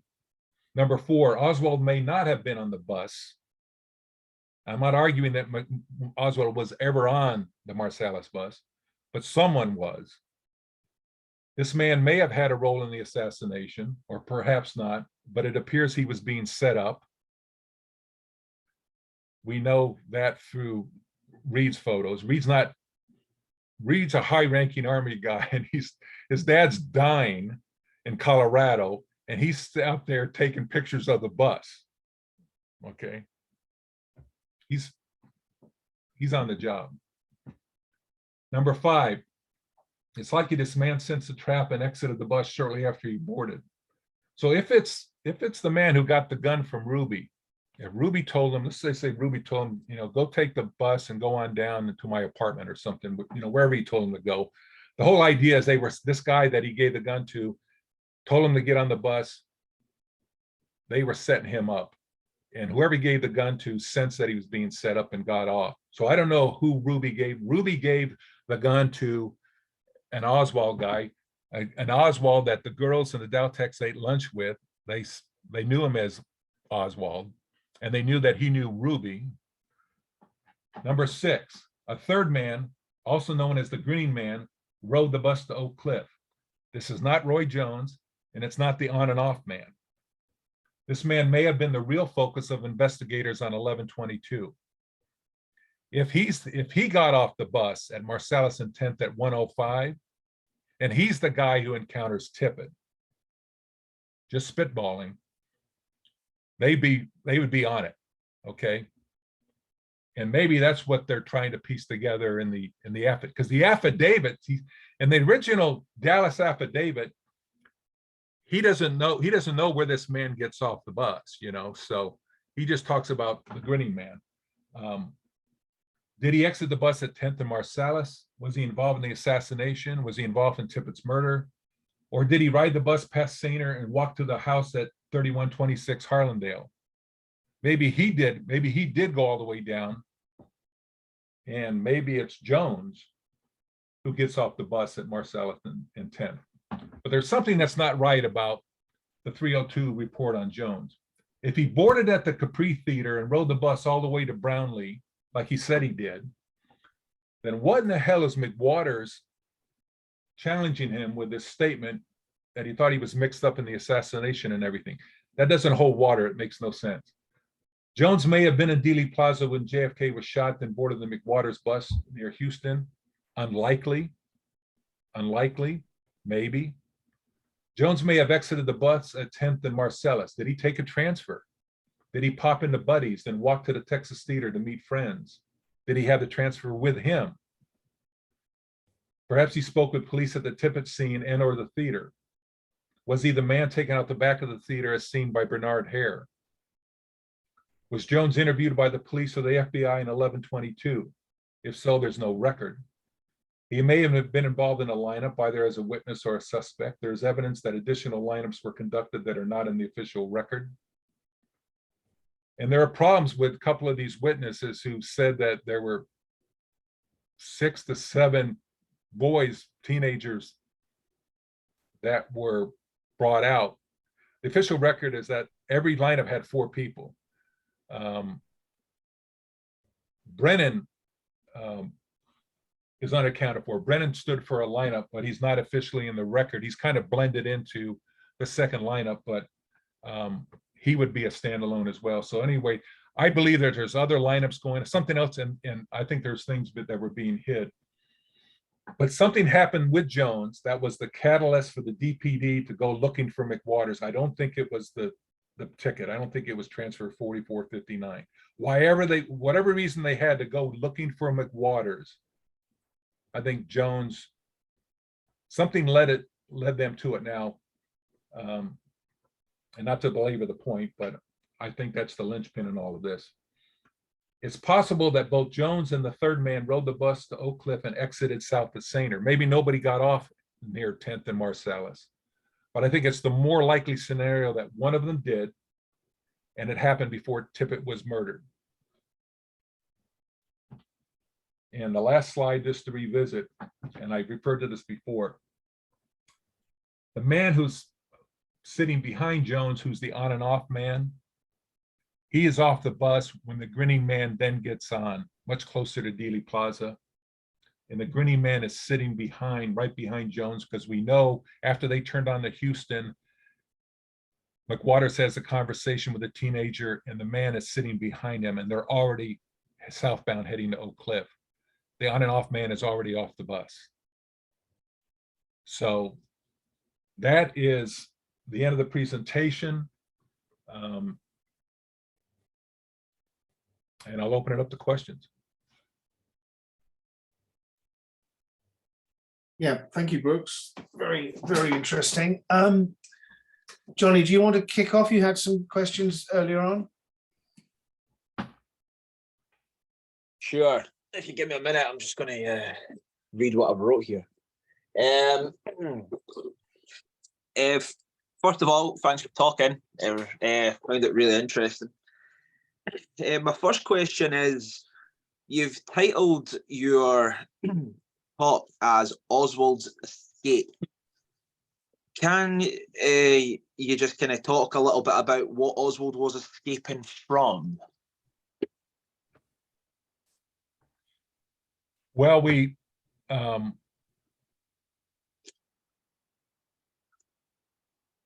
Oswald worked at the school book depository. He claims that he was, after the shooting, he actually had a discussion with Shelley. It didn't appear there was going to be any more work for that day, so he basically took off and left. It's a broad term to say that he's escaping, but we've got two Oswald sightings. We've got the Roger Craig version of Oswald getting in the Rambler. And I think the vast majority of people believe in the Roger Craig story that was actually Harvey. So the guy that gets in the Rambler is the guy who is arrested at the Texas Theater and later shot by Ruby. So if you subscribe to the Roger Craig version of events, and there's a lot of reasons to do that. But he's driven away by an accomplice, right? Therein lies the problem. Someone's driving the Rambler. So he's no longer the lone nut, right? And I'll tell you what, I look through the lens of the assassination. My view through the lens is that the plan was JFK was going to die in Dealey Plaza.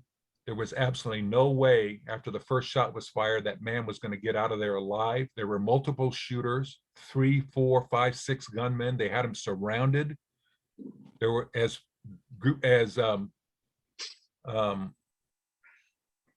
Kellerman said, at the time of the fatal headshot, there was a flurry of shells that came into the limousine. So a whole bunch of people shooting. So there was no way that JFK was going to get out of Dealey Plaza alive. I think Oswald being arrested and taken alive at the Texas Theater upset the apple cart. I think the plan was by sundown on the 22nd, there were going to be 3 or 4 bodies in the morgue for Earl Rose to work on. And they would basically say, we got them all. We got them all. Here they are. And it all fell apart when Oswald was taken alive in the Texas Theater. So now the genie's out of the bottle. No one is going to design a conspiracy with gunmen shooting at Kennedy from all different angles, clearly shot from in front, a big hole in the back of his head, who a nurse from England by the name of Diana Bowron, who was working the ER at Parkland, she stuffed that with gauze pads. She had her fingers in the hole, if you read that account. and along with 20 other people who all said it was about the size of a baseball or a small orange in the back of the head. That disappears in the photos of the autopsy. And according to David Mantik's phenomenal work on the optical density, there were several orders of magnitude of the bone back there that he proves in the x-rays. That hole has been covered in. It's fake. So they alter the photos, alter the x-rays. Who in their right mind, who would be crazy enough to say, we're going to shoot at the president from all different angles. We're going to have all this forensic evidence that's going to suggest that he was shot from all different angles, but we're going to somehow magically put forward a conspiracy of one man all by himself shooting from the 6th floor of the school book depository from behind the president. What a tall order. So I got a little bit off of the sidetrack, but that's the lens through which I look at this whole thing spiraled out of control for them, and they're covering their ass as fast as they can. And if it is Oswald who got on the Roger Craig, he's with somebody else. So he's involved in some, who is that individual? I appreciate that. Yep. But I always feel like, I'm going to call the researchers a community, okay? I feel like a lot of this community, they are hell-bent on keeping Oswald as an active part of a conspiracy, because a lot of people who I speak to seem to think that Oswald was actively involved in the plot to kill the president. Now, what evidence do we have that Lee Oswald was actively involved in the assassination? And what evidence do we have that he was escaping from Dealey Plaza? Okay, good point, John. I apologize. Let me just throw in an apology. I picked the title for this thing. I call it Oswald's Escape. That's probably unfair. It's a bit of it's inappropriate. If in fact he had nothing to do with it. Now, a couple of things. You've got Nagel encountering Oswald back in September with some foreknowledge of a plot. If you read Judy Berry's account, Oswald had foreknowledge that something was going on. Was he involved in it? Could he stop it? No. One thing I would suggest that's very interesting is I do think either Harvey or Lee were being set up, and I don't think Connolly being shot was an accident. I think the reason why Oswald visits Austin, I can't give you the specific time, but he goes to Austin. He's bitching about his dishonorable discharge. He was downgraded because of his defection to the Soviet Union, and he's pissed off about that. So he goes to Austin, and Connolly was the Secretary of the Navy at the time. So the implication is he's pissed as hell at Connolly. It's Connolly who denied him the chance to set the record. And he knows in his heart of hearts that he went there as a false defector on behalf of American intelligence. He's actually a hero. He's a patriot. And this is what you did to me. And he goes to Austin to bitch about it. So is it Oswald up on the 6th floor solely to get revenge and shoot Connolly? I think that's part of the plot. The rest of the gunmen are shooting at JFK. And it was just Oswald getting his pound of flesh revenge, shooting Connolly from the 6th floor. Now, was Oswald in the 6th floor window? Was Oswald up there? No, he wasn't. He wasn't there. He wasn't up on the 6th floor. But that's the plot. That's the scenario. I think the thread is Oswald was up there, and when one of those 3 or 4 guys who were in Earl Rose's morgue that night was Oswald, Oswald shot Connolly. The rest of these guys were part of the whole team. Oswald shot Connolly, and then maybe he fired at JFK. You got a whole bunch of shooters, but I think that's the thread that's going on that's tying Oswald to Connolly, because Connolly gets shot. But no, I don't think there's no evidence to suggest that Oswald was involved in this any which way. But yet, according to Judy Baker, he knew it was going down. I suppose that's if you subscribe to Judith Baker. Judith Baker's got a lot of problems attached to her story. In fact, Walt Brown, yes, she does. Yes, she Walt does. Brown wrote a book exposing Judith Baker. So I think, and it's the same with Miguel as well. It's only his side of the story we've got. But it's very interesting to me that a lot of people are hell-bent on keeping Oswald as an active member of a conspiracy. I mean, if Oswald was a part of a conspiracy to kill the president, okay, what would his role be in this conspiracy? Because you're not going to have him as a shooter because his marksmanship ability was atrocious. You're certainly not going to let him be privy to any of the plans to kill the president. So in what aspect of the planning would Oswald be privy to? It's always been my opinion that Oswald was an unwitting patsy. He was being set up to take the fall for Dealey Plaza, but he didn't have any foreknowledge of the killing.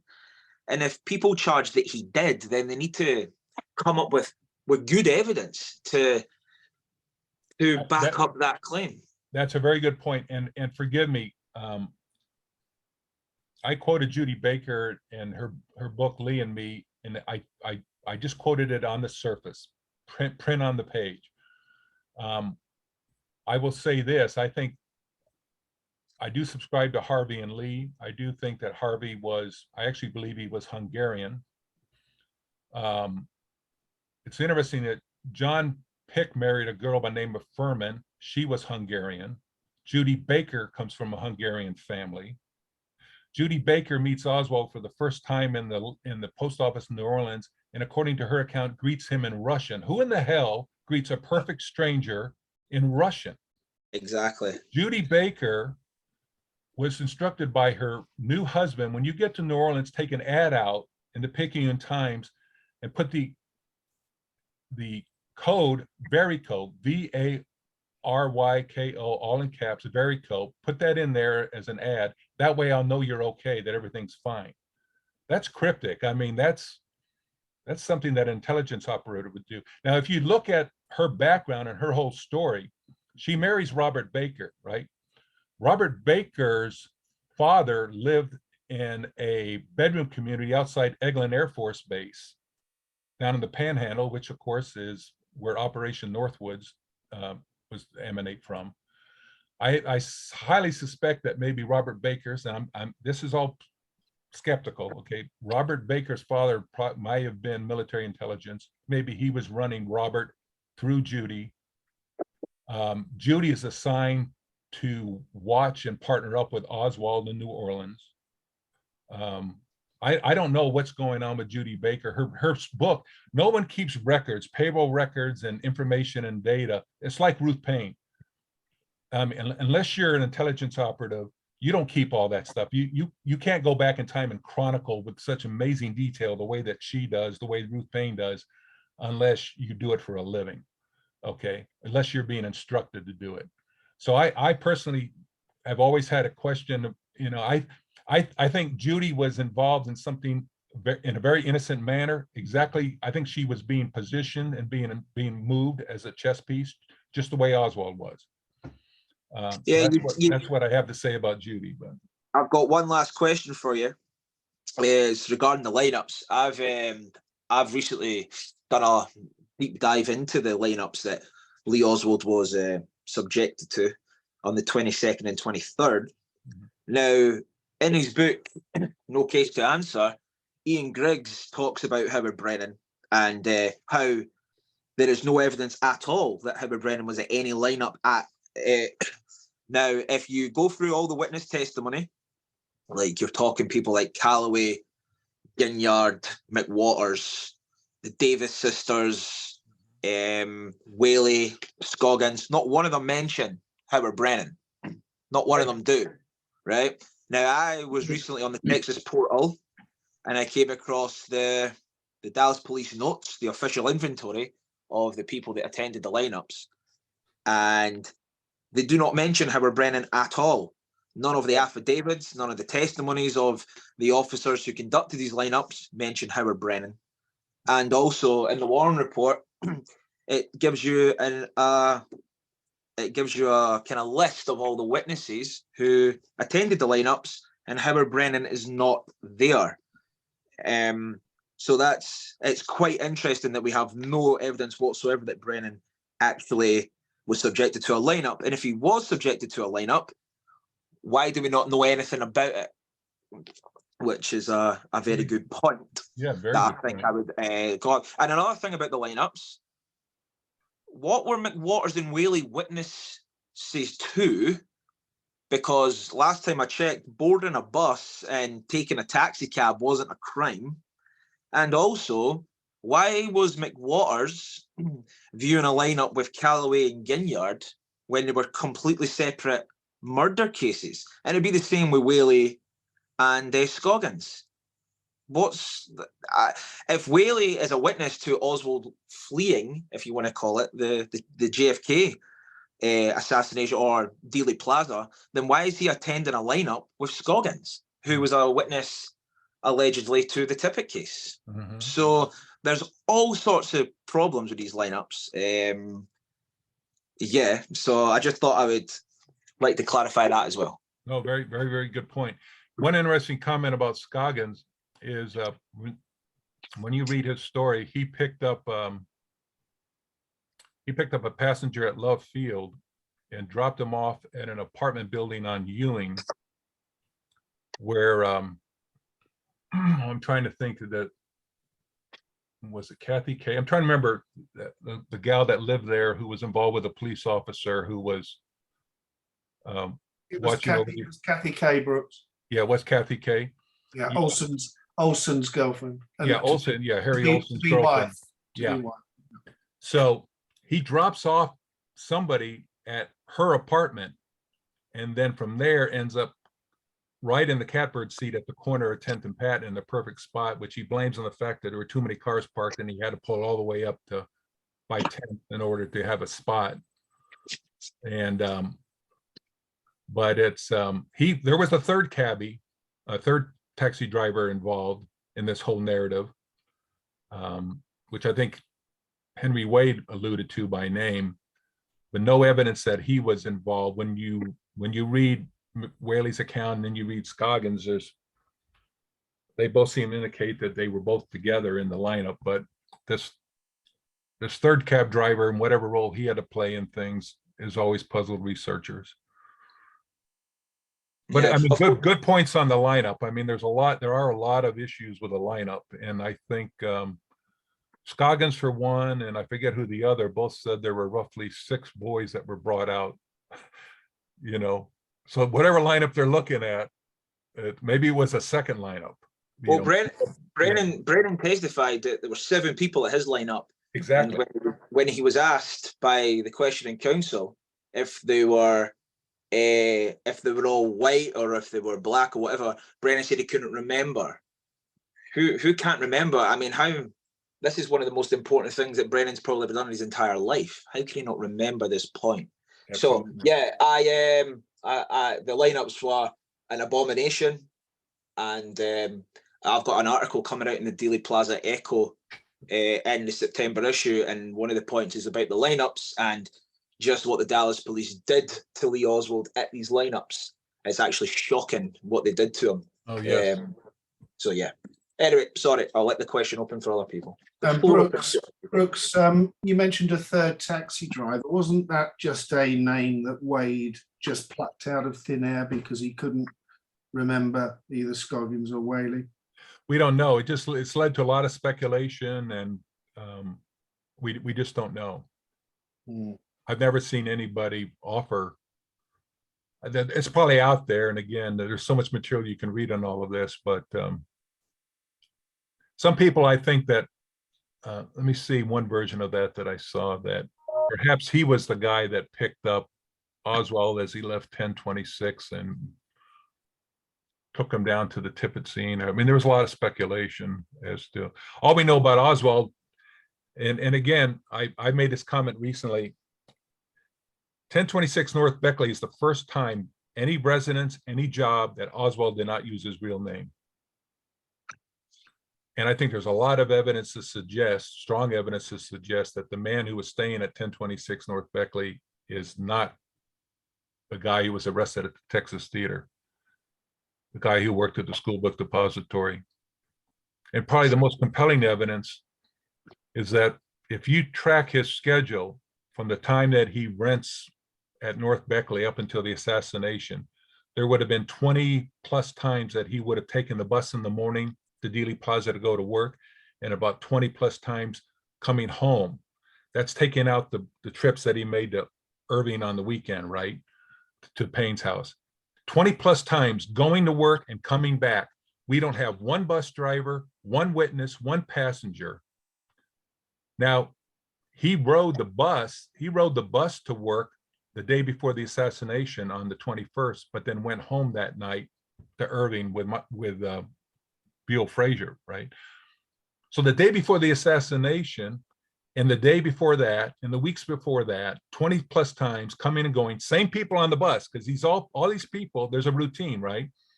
We don't have one witness, one bus driver to document that Oswald was ever on the bus going to and from the Texas School Book Depository for work.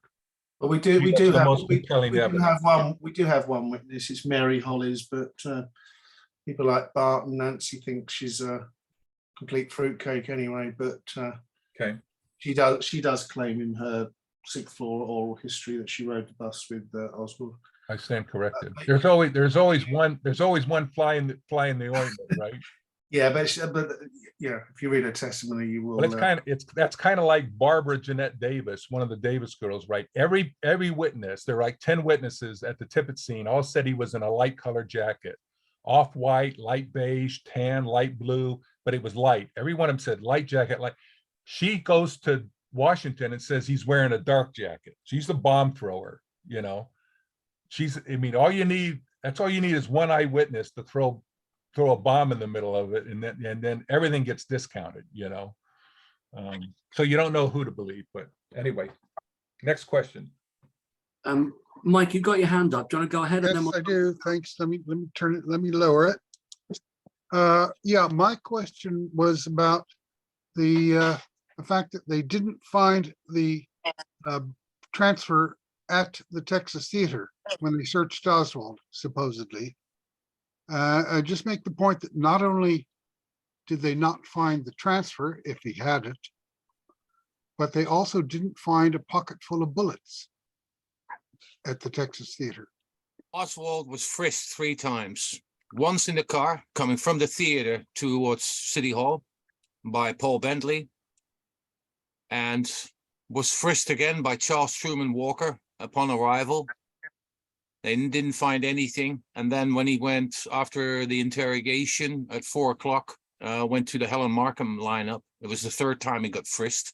And it was frisked by Elmer Boyd and by, what was that other asshole called? Richard Sims.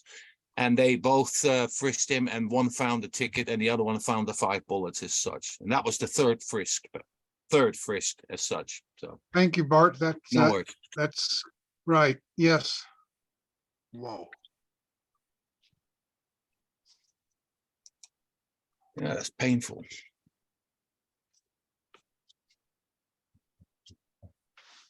Okay, should we go back to Gary? I know Gary wanted to intervene with respect to what Brooks was saying, probably about the Connolly target. Would that be right, Gary? No, I'm not sure what you mean by that, but That's when can I respond to Brooks when he was talking about that section? well, what I'm responding to is, Brooks, you made the comment that there was, I think it was in response to another question about how involved Oswald could be. And you mentioned that Nagel knew something in September about the plot. But if you read Dick Russell's scenario in The Man Who Knew Too Much, it's very clear that Nagel is talking about in September. Actually, he's in a meeting in August with Oswald in the anti-Castro group as portrayed in the movie JFK. At least that's ostensibly the connection, but the plot is to happen at the end of September. And Nagel says that he gets arrested on the 20th of September to delay the end of September plot on the 25th or 6th. And so Nagel wasn't at that point seemingly aware of Dallas. Dallas wasn't. Good point. I think, and there were multiple, I think they had multiple options on the table as to where they might possibly kill Kennedy. But wasn't Nagel, didn't he have orders to kill Oswald? Well, yeah, I haven't been in Russell's book in a long time. But. Yeah, he was on his way to Mexico City on the 20th when he lost, as Russell describes it, lost contact with his handler and thought he was being manipulated into some kind of a frame up. So he derails the plot that is to happen in a few days from the 20th.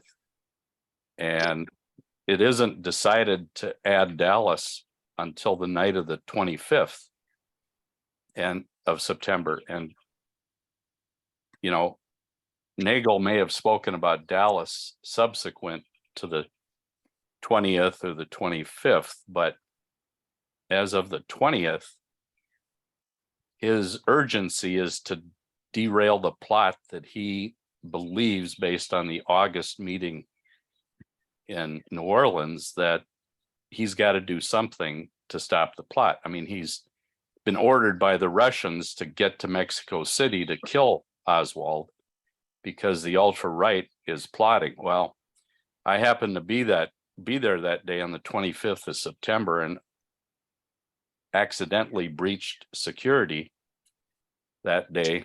And it's a long story, but I won't tell it now. I've done that on this site, but I think the fact that Nagel was trying to derail the plot 5 days or 6 days after he's arrested on the 20th is key to understanding who was involved. Even though there were multiple plots, it doesn't mean that they weren't all involved in a plot that had a moving date that finally ended up being Dallas, you know, after Miami and Chicago and North Dakota, where I accidentally breached security. And I was telling Neil before we got going here that at the beginning of or 2 months ago, I gave a talk at a university, and a CIA agent surfaced at that talk who was 90 years old and was at the September 25th, 63 Kennedy speech in North Dakota. And he couldn't remember, even though he was totally lucid. He had just given a presentation, but he couldn't remember if he was at Kennedy's speech a few blocks from his office where he was a history professor. But he was in it like a deer in headlights when I was face to face with him about 2 months ago. So anyway, I just wanted to make it clear that Nagel was talking about the end of September and not November.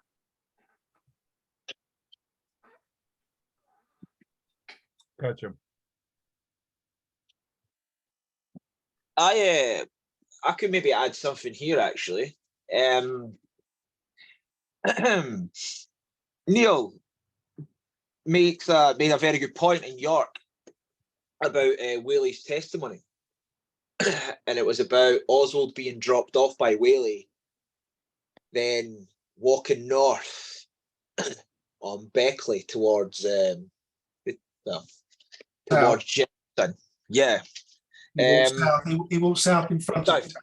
Yeah. South, sorry, yeah. He walks south, crosses over, walks south in front of the taxi towards Jefferson.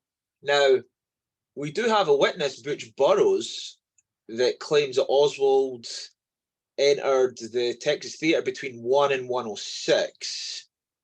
Mm-hmm. Now, Burroughs could have been wrong on that, but is it is it like a given that Oswald went back to the rooming house after the assassination? No. Because if he is walking south towards Jefferson, and that's where Whaley says he goes, okay, then why does he, like, I can understand him maybe when he's driving past the rooming house, making sure nobody's there. And then maybe once he notices nobody's about, like police or whatever, maybe stopping 2 or 3 houses down and then going back. But to stop, like, I think according to Google, it's about an 8-minute walk from where he's dropped off to the rooming house. That's a bit of distance. So is there any evidence at all, except from Robert's testimony, that he actually goes back there? It's just a question, you know. Well, what's amazing is that when the same day that McWaters is interviewed in Washington on March 12th, Whaley testifies, and they get a map out of trying to show where he dropped them off. And when that deposition ends, you're left with the opinion that he doesn't drop them at Neely and Beckley, he drops them at Neches and Beckley, Neches, which is a street just a little bit west, straight across from the boarding house. In other words, if he drops them right there at Neches, it's a very, very short walk. And that's the sleight of hand that's being played on March 12th. It isn't until they come back on April 8th and they really pin him down and they go on the drive and everything that they arrive at the fact that, no, he didn't really drop them there. I dropped them down by Neely. So they were trying to hide the fact. They were trying to hide the fact that Whaley took them all the way down past that boarding house, all the way down close to in the proximity of Neely. Because you're exactly right, John. It makes no sense. This guy, if this guy has killed the president of the United States, he's in a hurry to get out of Dodge, right? He's not going to waste any time. If he doesn't want to stop right across the street, he could have gone down to the next block, the 5th, and then cut and walk back up to the back alley. He didn't have to go all the way down as far as he did. And that's always been the issue that's been raised by researchers. It defies common sense. If you're in flight in a hurry, why would you do that? Plus, he gets out of the taxi, crosses the street, and goes in the wrong direction. He's going south. Yeah, that's what I was just saying. Yeah, he goes south towards Jefferson. Yep. So he's going in the opposite direction of the rooming house. But well, it's just one of the things that I presented in a while back is that the next street after Neely is Davis, right? Yep. Whaley turned his cab. After Oswald got out, Whaley just pulled up into that intersection in Neely where he had enough of a radius, and he did a U-turn and he heads north on Beckley, ends up at the train station. So within a couple minutes, Oswald's out of sight in Whaley's rearview mirror. Whaley's way up Beckley and he's gone. Oswald, by the time he gets to Davis, could cross over and walk west on Davis. The next street is Elsbeth. And I've raised the question is, was there some sort of a safe house or apartment at 605 Elsbeth? Because the police, the police memo on the afternoon of the 22nd had him listed as Harvey Lee Oswald, 605 Elsbeth. No one could ever explain that address, and they try to make it go away. But he could have left Whaley's cab, walked south. Once Whaley was gone, turned, crossed over, snuck in the back door of the apartment at Elsbeth. And at Elsbeth at one time in the 50s was subdivided. There was a 607 and a 605. The original owners of the house that bought it after World War II, they subdivided the house and they put up a separate apartment number, a separate mailbox, and it was listed separately in the phone book and the city record. There was 605 and 607. And after the owner's husband, after the owner died, the widow, whose sister was living in 607, took her sister in with her, and they delisted 607 and it disappeared. But my question has always been, was that some sort of a safe house? So when they listed Oswald in the DPT report as 605 Elsbeth, are they referring to the old apartment 607 that's been delisted? So maybe he left Whaley's cab, he walked there, he could have changed clothes. He obviously had a gun on him when he got to the Texas Theater. So is that the gun that the Lopez girls saw Ruby give to him outside the Texas School Book Depository?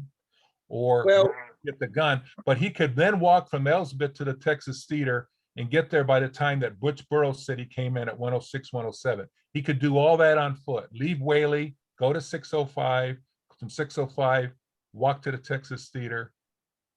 And which means he never went back to 1026 North Beckley.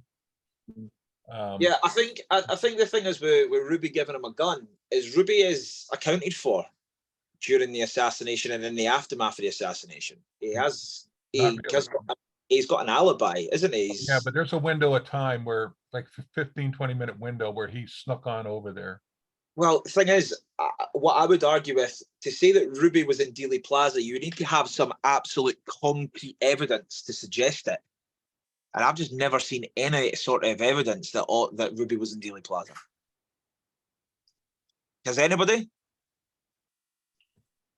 Has anybody seen any evidence that Ruby was in Dealey Plaza? We know what happened to all the cameras, all the film, all the pictures, motion, stills. We know what they were all swept up. So if Victoria Adams is one of the few that basically mentioned Ruby, that she saw Ruby outside. Then there's that picture.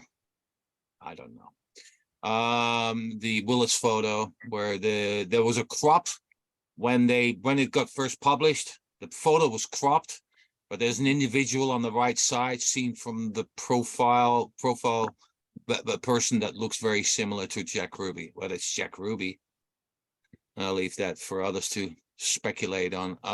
But Victoria Adams said that she saw him, and she was basically questioned about it in Feb 64. She was actually questioned in relation to the Ruby case, but they didn't ask her whether she recognized Ruby. But she did mention that she did see Ruby outside because she knew who he was. That's what she said. Just throwing that out there. I've seen the Willis photo. I have seen the Willis photo, but I've never seen any kind of concrete evidence that he was there. It's the same with that picture in the hallway in City Hall. All these people point out and say, that's Ruby. And I'm like, well, no, out of all the people, that was about the last person I basically say that's Jack Ruby. But, it's opinion against opinion. So doesn't solve anything. No, Ruby was there, though. He was there at City Hall.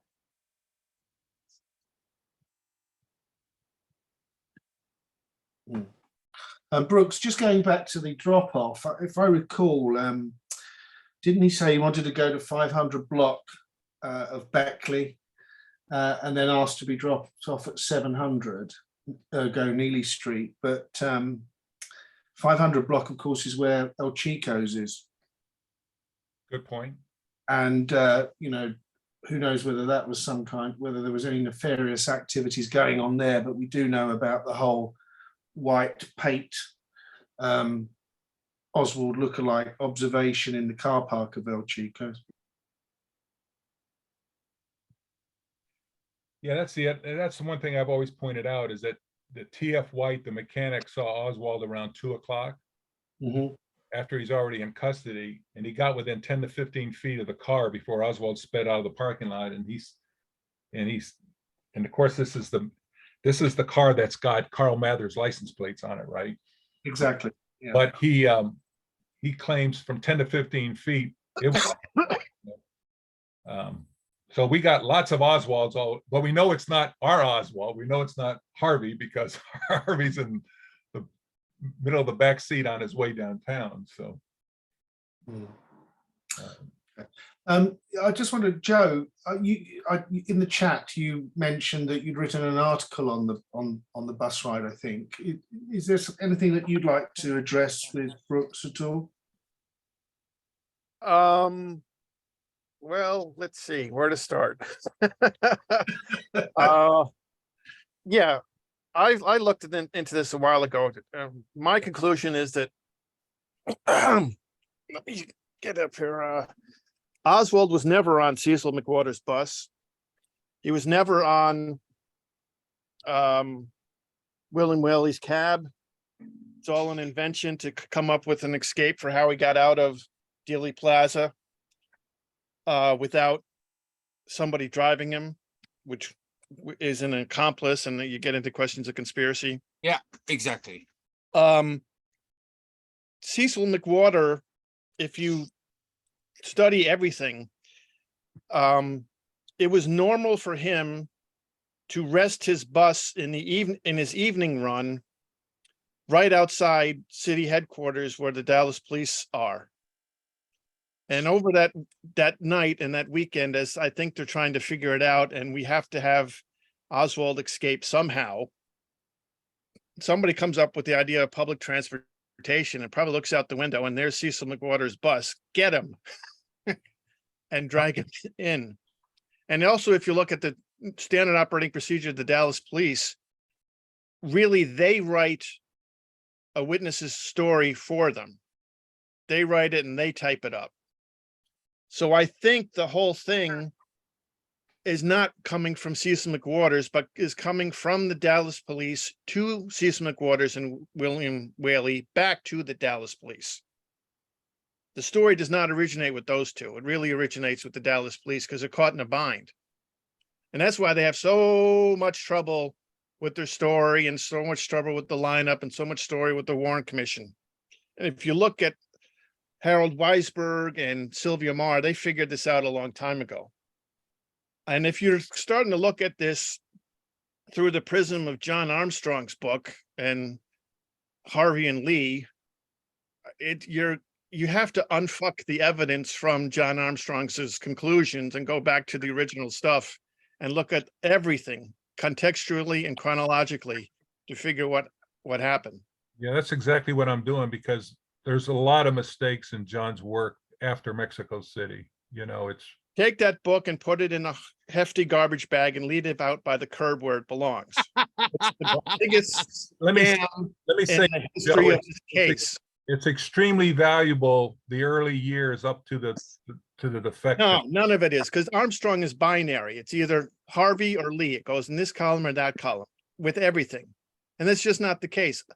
A lot of people are coming forward for various reasons, because almost everyone in Dallas has a relationship with either the mob or the police or the intelligence community. And you need that to survive. I think that it's the side income, the side hustle. And everyone's coming forward to help the evidence along, you know, kind of like what happened with the OJ and the police out in Los Angeles. Leave the evidence alone. If you start saying, you know, everything's valid and you put it in the Lee column or the Harvey column, no, a lot of it is garbage and it doesn't go in either column. And I don't, this idea of Lee and Harvey is just, and then to go the extra length and say there's two Marguerites as well, it's just ridiculous. And then this is skinny Marguerite and a short fat one. Shut up. Shut up. I would say this, I'm in the process of going back through the book for the fourth time, but there is some very compelling stuff, particularly when he's in middle school in New Orleans. That early evidence before he goes in the Marine Corps is just very, very compelling. Stripling is bullshit. What's that? The stripling junior high thing, that's all bullshit. I'm talking Beauregard Jr. in New Orleans. Yeah, throw it away. Throw it away. Everybody's entitled to their opinion. I'm just saying, I think there's a lot of, I have found a lot of problems. I found some errors, but I found a wealth of information there. I'll give you one example.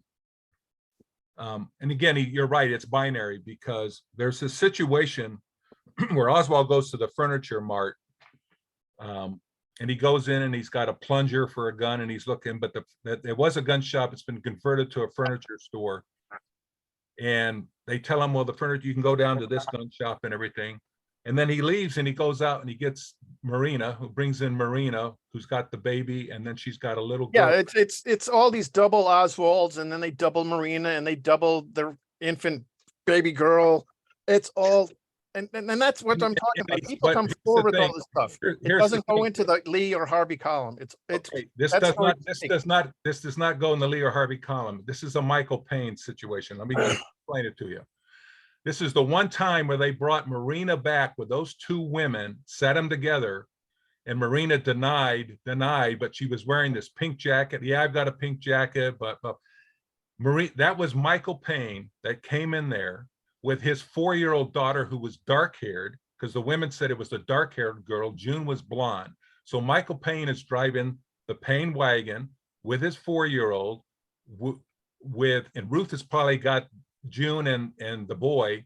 So it's Michael Payne with his daughter, with Marina, with the baby, and he brings her back in the store. Marina denies the whole thing, but when you really go back and look, it's the dark-headed girl who's the linchpin, because Payne's had the dark-haired young girl about the age of June. So it's Michael Payne driving the wagon. But what the hell is Michael Payne walking in the store? And the first thing, he goes in alone, and the first thing he says, he's got this rifle part plunger, and he's, you know, what's that all about? And then he goes and brings Marina back in. And if it wasn't for the girl, the young girl being dark-headed instead of blonde, Armstrong could have sold that story. But that is not Lee, that is Michael Payne. And Michael Payne pops up in a lot of places. So that's what I referred to earlier. Michael Payne is actually, he's a doppelganger for Oswald in some of this. So I support what you're saying. Armstrong didn't get it right. He got it wrong in a lot of cases. But I went back, and as I'm going back through this, it's that Furniture Mart episode that I go, man, Michael Payne with a gun part, what the hell is he up to? So he's setting up Oswald. He's involved in setting up Oswald. You know, David Ward, stop picking your nose.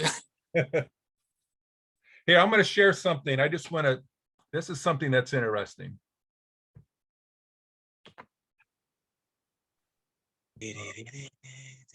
Oh, I got to figure out how to get it. The problem we have with Marina is that she's severely compromised as a witness in this case. Okay. Unfortunately, you can't believe her on anything because she is like, her credibility is zero. And I'm not saying that the woman wasn't pressured into going along with it. But there's a series of letters I came across on Harold Weisberg's collection from Alfreda Scobie, who was a lawyer on Richard Russell's staff. And she basically berates Marina and says that she lied her eyes out to the commission almost. And there's also the HSCA 29-page report regarding Marina's contradictory statements on this case. Yeah, they excoriated her, you know. Yeah. So, and also as well, it's another fun little tidbit of information. Marina Oswald, had Lee been permitted to stand trial and not murdered, would never have been permitted to testify against him. It was against Texas law to do so. So see stuff like the backyard photographs, the chain of possession for the rifle prior to the 22nd, all this stuff, the Walker incident, all this stuff comes from Marina Oswald. And the backyard photographs would never have been allowed into a court of law. So there you go. I want to double back on the point Joe made. I think some of what I've talked about today, I think the search of the bus is critical. So if we assume that it happened, and whoever it was that gave Oswald a gun, these girls that were watching from the Dow text, was it Ruby? They say it was Ruby, but somebody gave Oswald a gun. The bus is searched. I think there's a lot of compelling, the whole bus story, and the fact that Reed, a high-ranking Army guy like that, is taking these photos, and the fact that Tippett is at the Glowco waiting and waiting for that bus to show up, and then when it finally does come across, he speeds out and follows it, heads down Lancaster, cuts over to Lancaster. Something's going on with the bus. And something's going on with Roy Milton Jones. And what I was trying to do basically today to say that there's something going on that they're covering up. Somebody's on that bus. And if it's Oswald in the Rambler, which I'm 99% there, Joe. I've always been heavily pro Roger Craig on the version. So if he's in the Rambler, who the hell is on the bus? That why is Reed taking pictures? Why is Tippett waiting for him? People are. That's another point I wanted to, thank you, I forgot. They are deliberately not identifying the woman on the bus. There's a woman who comes on a bus supposedly with a guy. There's a woman who gets off the bus with a suitcase to take a train. And she eventually morphs, the Warren Commission wants you to believe, into Mary Bledsoe.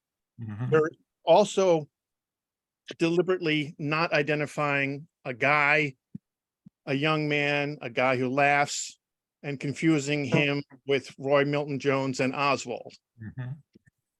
And that there's a reason for that, that there's to try to have the story malleable until they can fix it. I think that Roy Milton Jones does not support McWhorter's version of events, nor McWhorter's Roy Milton Jones version of events.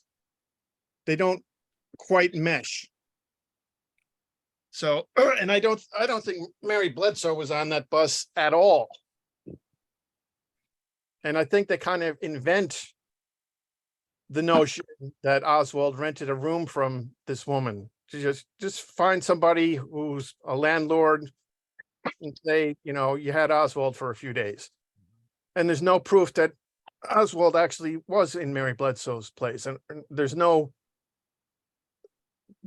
reference to a calendar and like the photograph of the rifle in the bag, there's like this dotted line, here's where it was, or this impression in a blanket at Ruth Payne's garage, this is where it was. This is absence of evidence. There's this torn page of a calendar is supposed to be proof that Oswald rented from Mary Bledsoe. It's ridiculous. Right. Well, I don't believe that Bledsoe was on the bus. No, she definitely wasn't. And I've got questions about whether Oswald actually rented from her, but so if Oswald wasn't at 1026 North Beckley, which I think the evidence strongly suggests that he wasn't, and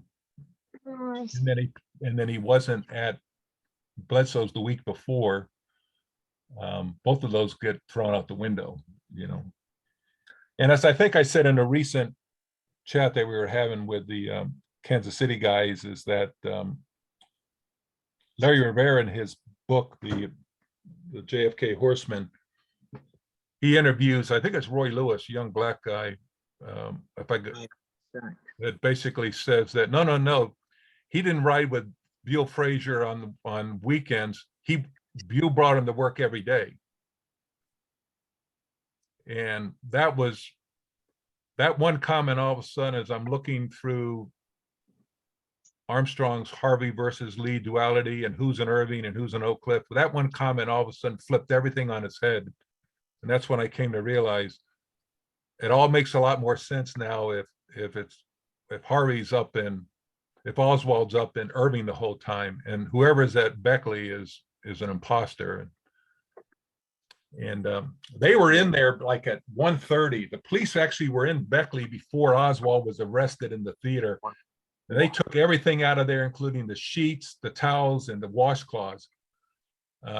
And I'm sure they swept the room for hair fiber too, because they weren't going to leave any evidence behind that somebody go back and say, you know what, look at this. They didn't have DNA back then, but they had hair evidence. Warren Commission Volume 1, page 14. They weren't going to leave anything that would be proof that somebody else other than Oswald was in Beckley. That's what that was all about.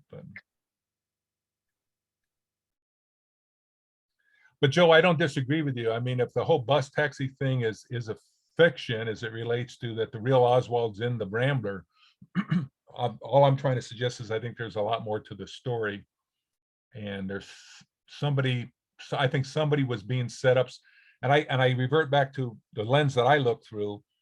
This was going to be a conspiracy with 3 or 4 shooters. They were all going to be caught and dead by the end of the day, including the guy, whoever they were looking for on the bus. If he did get on and get off, the question has been, who was I talking to recently who thought it was who were the 2 cops that are down at the Tippett scene? Yeah, it was, we were talking about it last couple of weeks ago, Westbrook and Croy, was Yeah, it? Westbrook. Somebody suggested maybe Westbrook and Croy were the two cops that boarded the bus. And if Oswald, if whoever they were looking for, if he was on there, they would have shot him dead on the bus. But anyway, something's going on. Richard, are you there?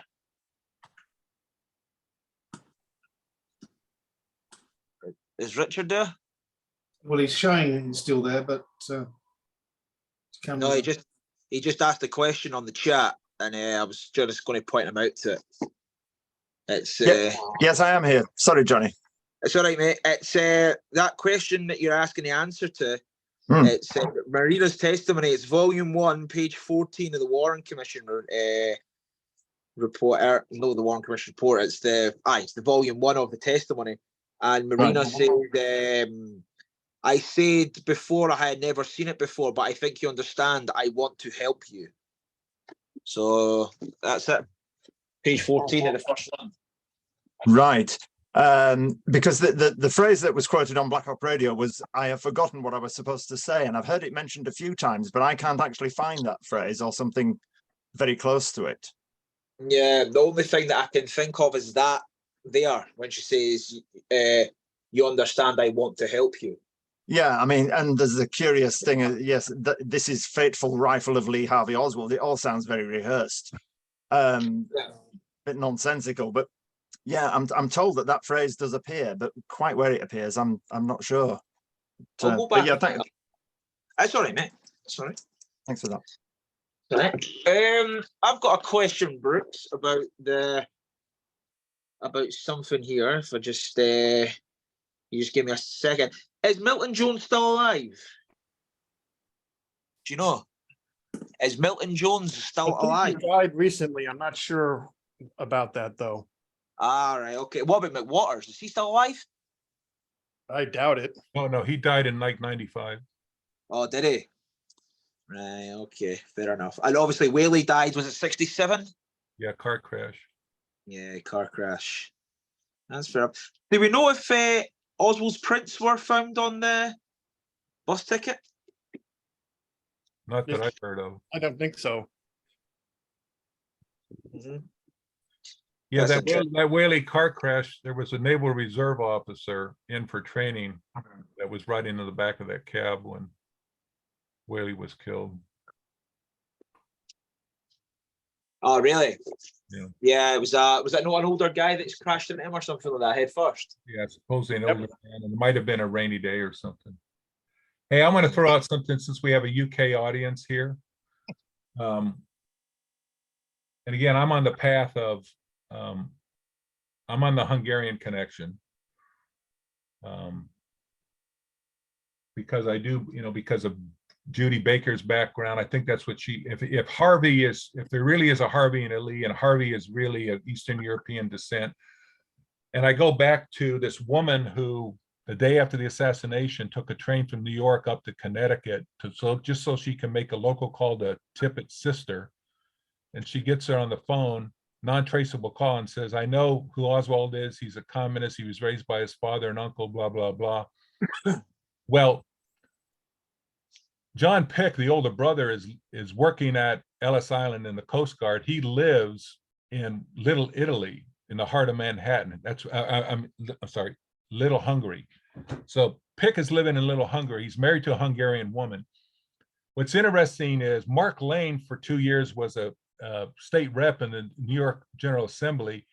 His district in Manhattan included Little Hungary, but I don't think he was ever on this scent. But anyway, there's, you've got the John Pick connection to his wife Furman, Judy Berry's background, and I'm strongly suspicious about Oswald's Hungarian background for a lot of reasons. But I ran across this thing, and I was going to try to share it, but I can't get it up. I will email it to Neil, and if you guys want to pick up on it. This is an article 10 years ago in the International Journal of Russian Studies called The Short History of the Cyrillic Alphabet. And down in part 4, the missionary work of the Russian Orthodox Church in Siberia, the Northern Pacific region, and North America, including Alaska, and the further spread of the Cyrillic alphabet. I came across this. It says the Hungarian Cyrillic alphabet was invented. This is a composite. They took the Hungarian alphabet and they added like 6 or 8 characters from the Cyrillic alphabet. So it's a composite alphabet of Hungarian, the original Hungarian, along with Cyrillic characters. The Hungarian Cyrillic alphabet was invented by Samuel P. Bateman, who wanted to make it easier for Hungarians to learn Russian as a second language. I think this guy was from the UK. He would have been of the proper age during the Cold War era. I tried to do some research. I will send this to Neil. If you can dig up and find anything on this Samuel P. Bateman, who he was and what his roots are. I don't know if he was an academic or who he was, but I found it very interesting because people always wondered how the hell that Oswald learned Russian so fast. I would posit that if he was of Hungarian background and could speak Hungarian, and I would bet you that when Baker greets him in the New Orleans post office for the first time, she doesn't greet him in Russian. I think she greets him in Hungarian. That's just my personal take of all of this. So Samuel P. Bateman, I will get it to Neil. But that if you knew Hungarian and you want to learn Russian, this would get you there pretty quick. Okay, yeah, thanks.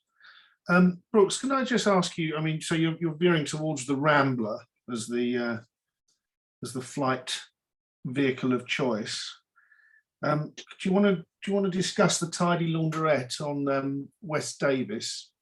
Yeah, now you're getting me into future episodes, but yeah, what was interesting is Oswald left, according to Craig, he leaves in shirt sleeves in a Rambler. Oswald shows, whoever Oswald is, some Oswald shows up at 1026 North Beckley in shirt sleeves. But we don't believe it's our guy. But there is around 1 o'clock, there's the Pennington couple who are doing their laundry at the Tidy Lady Laundrette out on West Davis. And a guy pulls into the parking lot driving a Rambler wagon, and he comes into the laundrette, makes a phone call. He's speaking in a foreign language. I'm just going by memory, but anyway, long story short, he abandons the wagon. He hangs up, abandons the wagon, and he crosses Davis to the other side, and he's walking south on Clinton Street. So he leaves the Rambler there. And the couple says it was Oswald. Of course, we got about 50 people who claim it was Oswald, right? Including T.F. White at the Pate's Auto Garage there by the El Chico. But anyway, that wagon gets left. So it's the only account we have of a wagon, other than, in fact, just as a sidetrack, if you read the Dallas police transcripts, same time they're looking for Oswald, there's a report of a white station wagon with 2 guys in it with guns in the back seat. And I think Nelson is the patrolman who gets put on that chase. He gets sent out there to try to track that down and whatnot. So if you read the transcripts, they're looking for a white wagon driven by 2 men with guns in the back seat.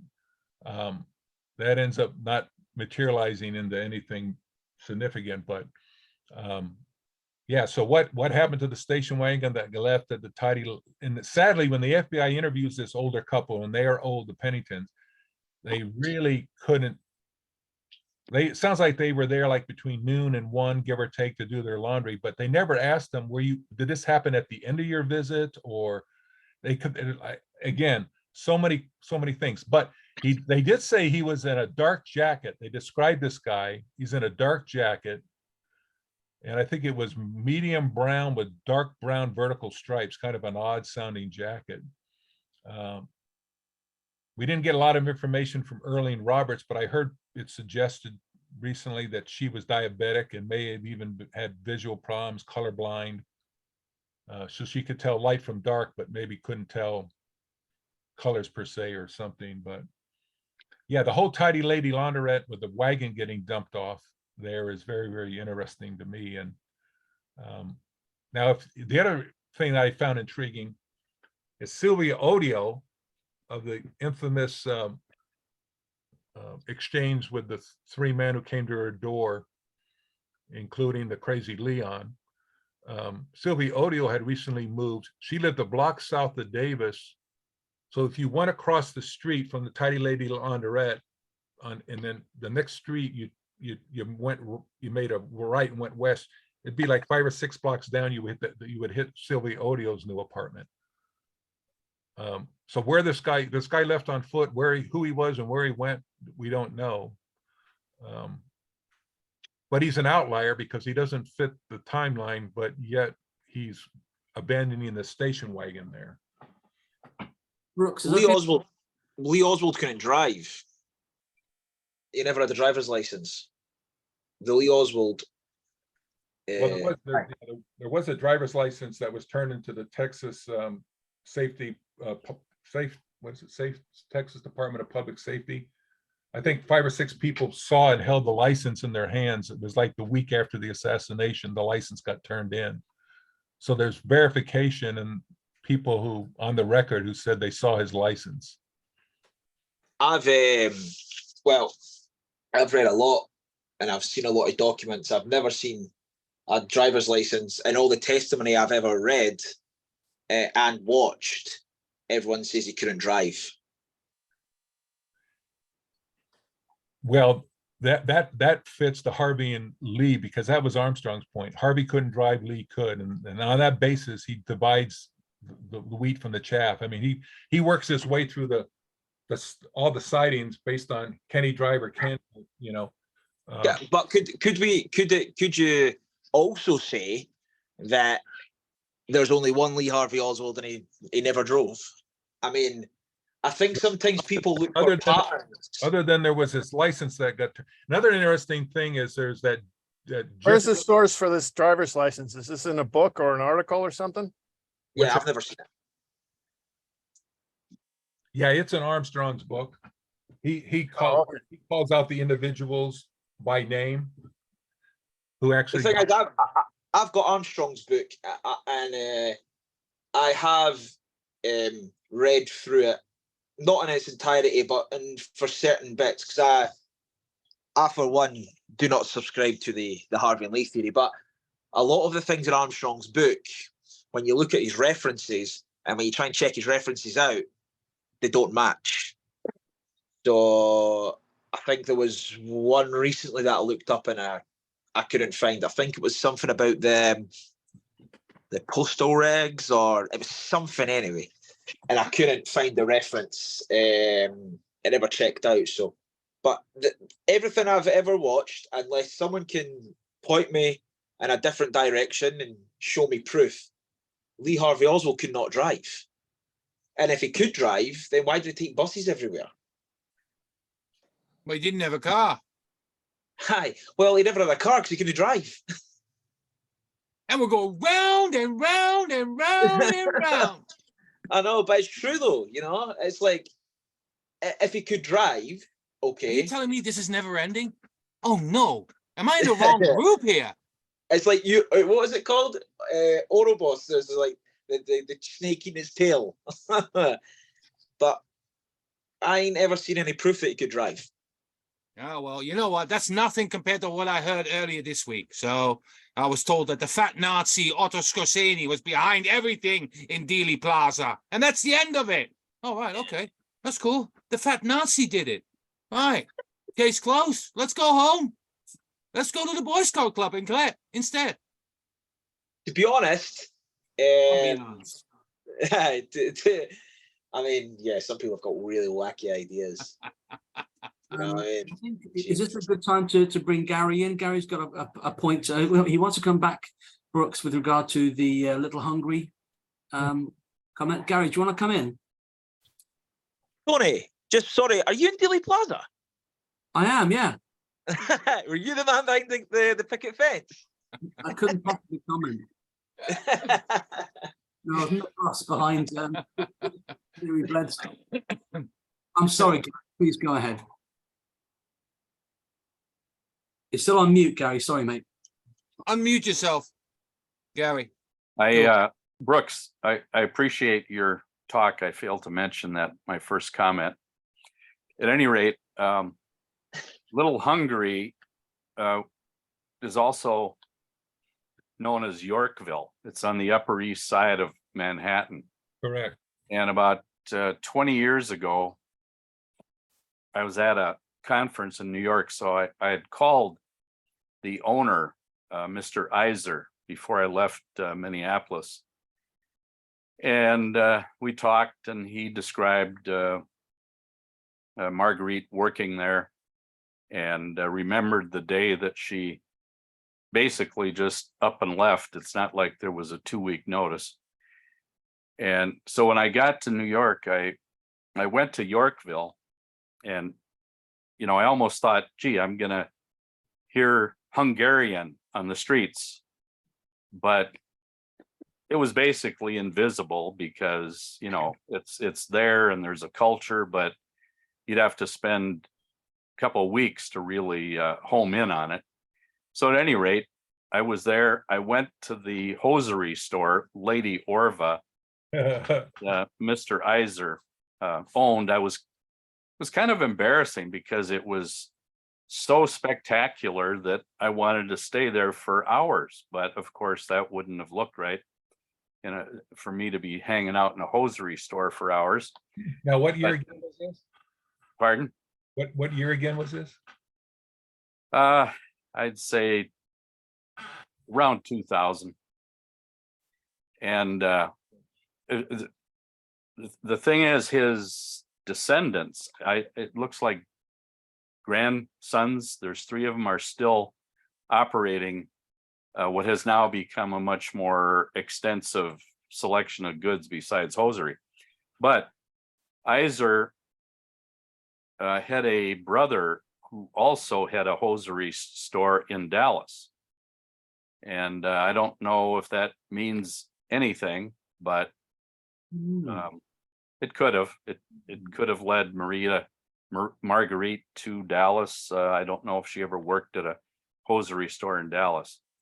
But you know, Iser didn't give me anything other than the fact that he remembered her and remembered when she left. And of course, I was curious about John Armstrong's contention that where she left to was North Dakota. And of course, the critics have said, no, that was a misprint. It was New Orleans. But then I told Armstrong, when I dug deeper in North Dakota, I found all kinds of threads that indicated that she and Lee had been there, even though people like that's the Stanley Timmer connection, right? I think it's right. And you know, I've talked to Timmer. He lives in Arizona now, and anyway, there's lots of threads, so it's pretty tough to just dismiss it as a misprint, considering that Alan Belmont, who was in charge of the FBI assassination investigation, or I say in charge, I'm not sure that's totally literally the case, but he was in possession of the memo that came from Moscow the following Monday after the journalist had interviewed Oswald at his hotel in Moscow. And so, you know, then you got to speculate, what the hell did Belmont do with that memo? Did he turn it into NO from North Dakota? Or, you know, there's lots of possibilities, but anyway, I'll leave it at that. Okay, Nancy, you've got your hand up. You want to come in? Yes, I wondered if anyone in the group knows of any good study that's been done on what I call the other grassy knoll, the other side of Dealey Plaza, the cars that were parked behind that, in that parking area over there, all of the ground activity around there, that building, the occupants, etc. I mean, I know about Harry Holmes and that part, but I wonder if anyone knows someplace they can steer me about that. You wanna, what's her name? Deborah Conway's sister, who did all that about the shooting. Sherry Feaster. Sherry Feaster. That's what you want to look into, because she she did a lot of research into that. It becomes quite technical in that book of hers. Very technical. I had to put it down because I was like, whoa. The one thing she had, Bart, is she has the shot coming from the overpass. Right, but I thought it was diagonally to From the the west, left of the I mean, overpass. I'm sorry, from the west end of the overpass. Yes, But that bit. But over the top of the windshield, that was the problem with that whole analysis, because when you lay it all mathematically. I'm not debating that. I've read it. That's all I'm saying. She asked for a first source, so Gotcha. that could be a Right. decent source to look into, basically. But it gets really technical at some point. Like, whoa. Nancy, Right. this When is I the read book. when I read her item, That's oh, it. thank you so much, Johnny. I see that. Nancy, Doug Weldon did a presentation in about 2001, I think, at Lancer. And I think that's even more convincing that the shot came from the end of the west end of the overpass of the railroad. And that enables him to say that it went through the windshield. And of course, he eventually interviewed the person from the River Rouge Ford plant in Detroit, and was told by the head of the glassworks that there was a hole in the windshield. The video from Doug Weldon is on YouTube. I just searched Doug Weldon on YouTube, and it's the top video right there. It's the 1999 Lancer video. Great. Presentation. What about FBI reports or Secret Service reports? Anything like that that people know of, that that area was investigated to the same extent that like the depository was with the people that were around the area? I mean, because I even think the railroad overpass people were pretty minimally investigated. Yeah, Not that I know of. I was going to say, in Rush to Judgment by Mark Lane, he interviews a couple of the men that were standing on top of the overpass. 3, in fact, I think he interviews. 2 of them were never called to the Warren Commission. I'm just actually trying to think. I think the only person that was interviewed, well, you got Bowers, he's behind the fence. Who else? Was Emmett Hudson? Did he testify? Emmett Hudson? I can't remember off the top of my head because he was on the steps. Yeah. Okay, well, that's all great information. And I'm sorry if I've misused this forum to throw out this complete left field question. I didn't mean to take us off topic. Don't worry, Nancy. Just a couple of other things. Tosh Plum, the whole Tosh Plumtree story. I was just going to say that, Neil. Yeah, because it's all based on him being, I think, part of an abort team on the South Knoll, standing roughly the south side equivalent of the steps, that you see on the north side with the 3 guys, including the gardener. So he's supposed to be in that area. I also believe that there was some story of someone disappearing down the west side of the underpass on that embankment and getting dirty. I can't remember where that story came from. And I also think perhaps the Thomas Buchanan book, I think he wrote about a shooter being on that side and disappearing through the car park, where the post office annex car park. And also, if you look at the Cancellara photo, which is taken on the North Knoll towards the South Knoll, there is a possibility of a figure there holding a gun, but that seems unlikely because that photo was obviously taken, not in the immediate aftermath of the assassination. And why would anyone still be having a gun? But it does look like there is an individual. I mean, obviously, when you go over to the south side now, it's very mature. All the foliage is very mature. But in the Cancellara photo, it isn't that mature at all. And there is, as I say, speculation that that there is a figure there with a gun. But I find that hard to believe, because obviously the timing of that photo, you know, you would have disappeared very quickly, you know, if you were a Okay, shooter on that side, I think. okay, thank you. The problem that we have with directionality of shots is the fact that the president's brain was not sectioned at autopsy. So, and none of his wounds were probed for directionality. So it's actually impossible to know actually what happened to him, really, because it was never, the work at autopsy was never done. So There are reports that there were actually probes put into Kennedy's body I've heard that. to ascertain the directionality as such. I mean, whether that's true or not, but some people have said that they saw probes being put into Kennedy's body to actually see the directionality of the shots. Well, didn't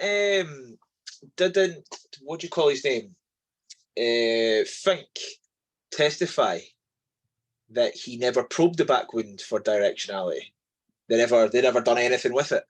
Was it because it's during the Garrison case in 1969, and he's asking Fink why he never probed the wounds for directionality, and he says because he was ordered not to. That's what Fink says, anyway. There's a cover-up going there because General Wheel, who is the commander of the military district of Washington, his aide Wheel was outside the autopsy room. So his aide was actually sent in there to observe. And he says at one point they sat Kennedy's body upright, and they used there were long stainless probes that were roughly about 2 feet long. And they were actually placing him through the body to try to ascertain bullet trajectories and whatnot. I think Doug Horn goes into that in quite in depth. In fact, who's the White House photographer? Oh, I can see his face now. Knudsen. When he is deposed, he's upset because he's shown photos from the autopsy, of which some he took, and he's saying, "Where are the pictures worth showing the probes?" And he discusses it 5 or 6 times because the body was definitely probed. But that's all part of the medical evidence. But Well, yeah, it is. I mean, one of the best books on the medical evidence is William Law's in History. It's a very good book on the medical evidence. I've got a book here. one of many. On well, what's the other book? The Harold Weisberg Postmortem. That's a good one as well.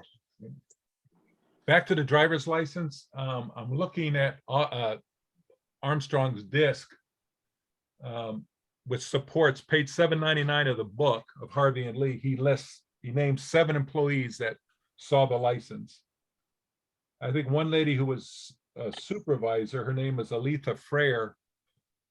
She signed a statement. It looked like she might have done this at the time. I don't know. She signed this February 14, 1968.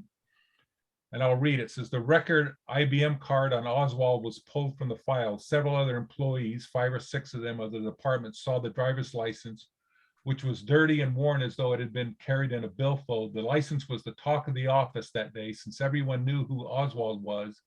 And the reason his driver's license records were being pulled from the active file was that he had been killed. In October of '66, my husband and I moved to New Orleans. And in June of '67, my husband went to work for WWL TV Channel 4. I, Aletha Frere, hereby affirm that all the above statement is true to the best of my knowledge. February 14, '68, and there were 2 witnesses that signed it. Was it Ruth? Didn't Ruth Payne testify that she was teaching him how to drive? I would take anything Ruth Payne has to say with a grain of salt. Well, yeah, so would I. But what I'm saying is, like, didn't she testify to that effect? I think that just plays into the narrative that Oswald didn't know how to drive. That's the reason why she's saying that.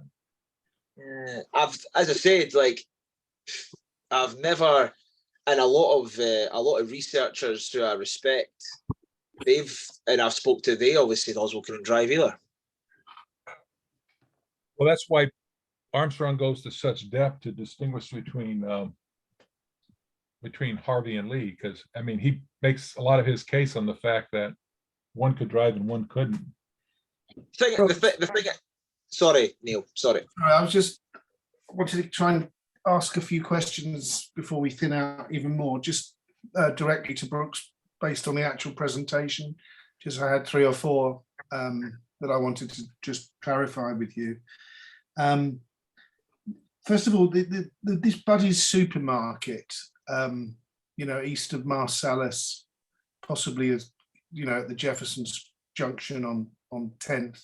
Can you just go back and explain how you determined it was there? Because the location is in the FBI 302 report. At the very top, it says that he worked part-time as a clerk at Buddy's Supermarket, and it says 10th and Jefferson. Okay, so it's actually in that report.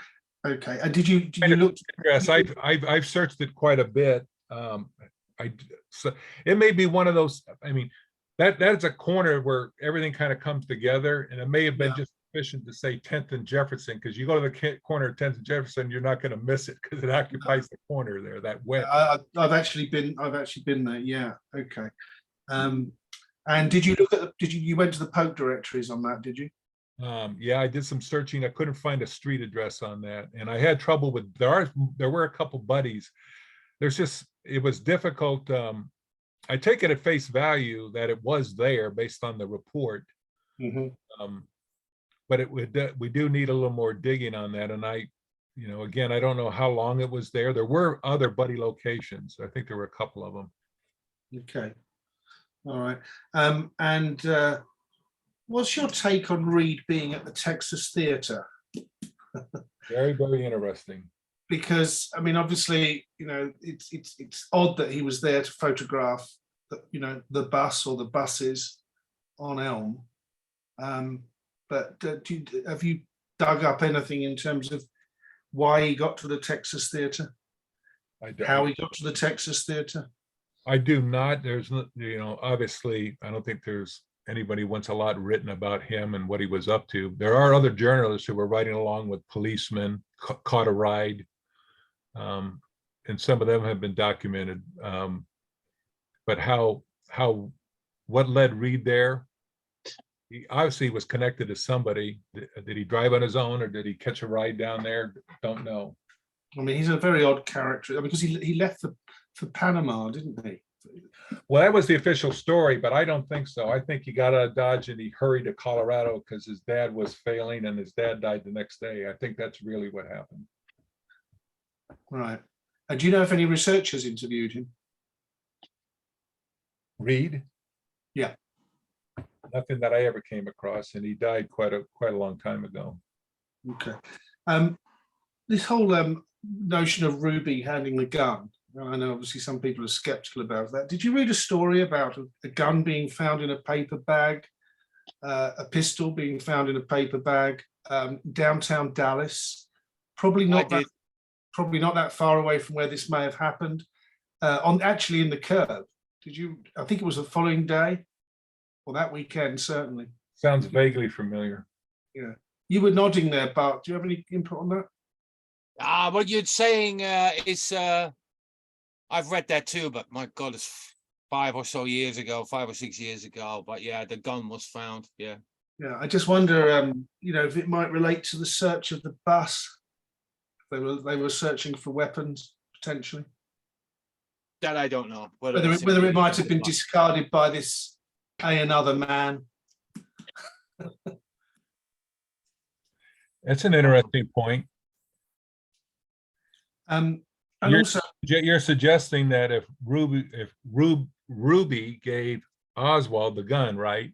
But he was whoever, because it might have been somebody else on that bus. Right. Whoever got the gun, he was smart enough to put it in a paper bag and ditch it so that when he was on the bus, he wouldn't have a weapon. Yeah. Or he saw, or he was. I mean, I don't know whether the guy gets off, whether it's exactly in line with where the police get on, and whether he gets wind of that. I mean, it's all speculation. I mean, definitely. That's the problem. Yeah, that's the problem. It is all speculation, but I wonder if it is tied in. And obviously, you spent a lot of time looking at the whole transportation system there, and the different bus routes and so forth, and the tickets and transfer thing. Did you look into the Helen Markham bus?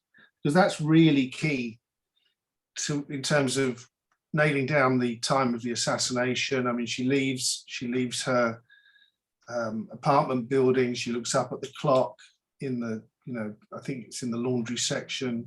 She's getting the same bus allegedly every day. Yep. She arrives at the northwest corner of 10th and Patton around about 106, 107 allegedly. And of course, there are other witnesses that point to a 17 to 110 Tippett murder, including Bowley, including Shirley Martin, the Shirley Martin Ainsworth thing. So did you look into the her regular bus route and whether that all tied in or reconciled, that is the time she should have been there? I mean, it's only going to be, she was on 9th, so it was only going to be a minute, 1 to 2 minutes to get to 10th, and another 1 minute or so, we've all been there to get to Jefferson. So did you look into the whole timetable thing? I have not. I know she was pretty clear as to what time that bus left every day. She was pretty clear as to what schedule she was on if she to make that bus, That's my recollection, that she specifically referenced the time that bus, the bus that she caught, same time every day. Hmm. Can I hog the limelight for 5 seconds? No, can't. Oh, okay, good. That's even more reason to start quacking. My ebook will be out next week, and my physical copy will be out about 2 weeks after that, because I'm going to go on a week's break, and I'm trying to get it all sorted out before I leave, but of course that's not going to happen. The ebook is probably coming out on Monday or Tuesday, and I'm leaving on Thursday, and then I'm back on, but I might, while I'm on holiday, order my print copy first. So by the time I come back from my break, I can check the copy then when it's in my mailbox, and then I can basically publish it and spread it out as well. The book of all books is coming out. So there you go. Deal with it. To be honest, that came out last year. It's called Case Not Closed. So when you need an and extra, that of course that's just behind Harvey and Leo, of course, Johnny. yeah, no. So if you need another doorstop, then yes, please, or an electronic one. It's going to be just under 400 pages, 396, and what else? 1,220 sources, an average of 3 per page, and what else? Not much else. I'm going to be jumping and for joy when I'm done with all that malarkey. So because the editing has been taken on since almost 7 weeks, going backwards and forwards, and it's been quite intense, especially the last month. And I'm happy it's almost over. And you get sick of editing it, right? Sick of it, absolutely sick of it. Yeah. Let me just emphasize that a little bit more. I am sick of it. So no, seriously, it's I've read my own book 10 times, and you're just sick of it. And it's like, I don't want to know anymore. I don't want to know this stupid book anymore. Go away. It's like that. I just can't wait just to get it signed, sealed, and delivered, and just get out of town and forget about it. Yeah. No, seriously. Are you recommending the ebook, Bart? Because of all, I assume it's got all links to. Yeah, there's all. So what I did is this. The ebook is all linked up, so all sources, you can click on it. Some of them take to my website, some of them to the archives. It goes all over the place. And then with my print book, I did it differently, because one of my pet hates in a print book, in a hard copy book, is going backwards and forwards if I want to check that. Now, a lot of people don't do that, fair enough. But for the ones that do, I don't know, if you've read Jim Douglas's book, it's 1,200 pages thick, it's this big, and you keep going backwards and forwards. And when I did that with that book, when I read that book, I was like, if I ever do anything like that, I'm not going to do that. So what I thought might be easier, I put all the links on my website. in the miscellaneous section on prayerman.com is a in the drop down, there's a thing called the book. And if you click on that, it takes you to all the 3 chapters that I've created. And those 3 chapters have all the numbers corresponding with the numbers in the book. I put the numbers in the brackets. So chapter 1, everything starts with 1,000. Chapter 2, 2,000. Chapter 3, 3,000. And then, of course, all the additional numbers added on. And all those, basically, those numbers correspond with the links on the website. So if you say you got your phone or your tablet, computer, whatever, laptop, and you are reading the book and you want to know about the source, and all you have to do is open up that page and you just have the whole lot basically put in there. It's basically just for you to click on and basically look at it. I thought it would be a kind of a cool approach, because that pet hate of mine, I'm having to go back to the book. I thought, no, you know what? Because everybody's got mobile devices and laptops and this, that, and the other, you know, you can have it side by side. And basically, just if you do want to know, you could just click on it and it'll take you there as such. It's been an I have an absolute- idea. I have an idea. What I do when I'm reading a book, because I'm old fashioned, I like a book in my hand quite often. The first thing I'll do is I'll make a photocopy of the source notes, endnotes, etc. And then I print them out. And I've got them right there beside me, so I'm not doing the flip back and forth, and I can write notes on it, etc.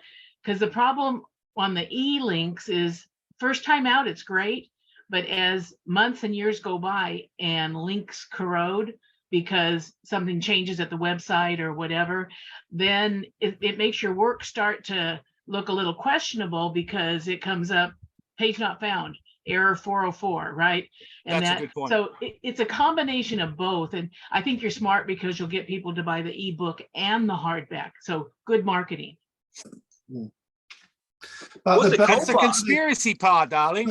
but the quid pro quo for us buying both the hard copy edition and the e-edition is that you're going to have to do a Zoom presentation for us towards the end of the Oh, do I? yeah. Otherwise, you're not going to make any. Otherwise, you're not going to make any sales amongst this group. That's the quid pro quo. What's it called, Bart? What's the book called?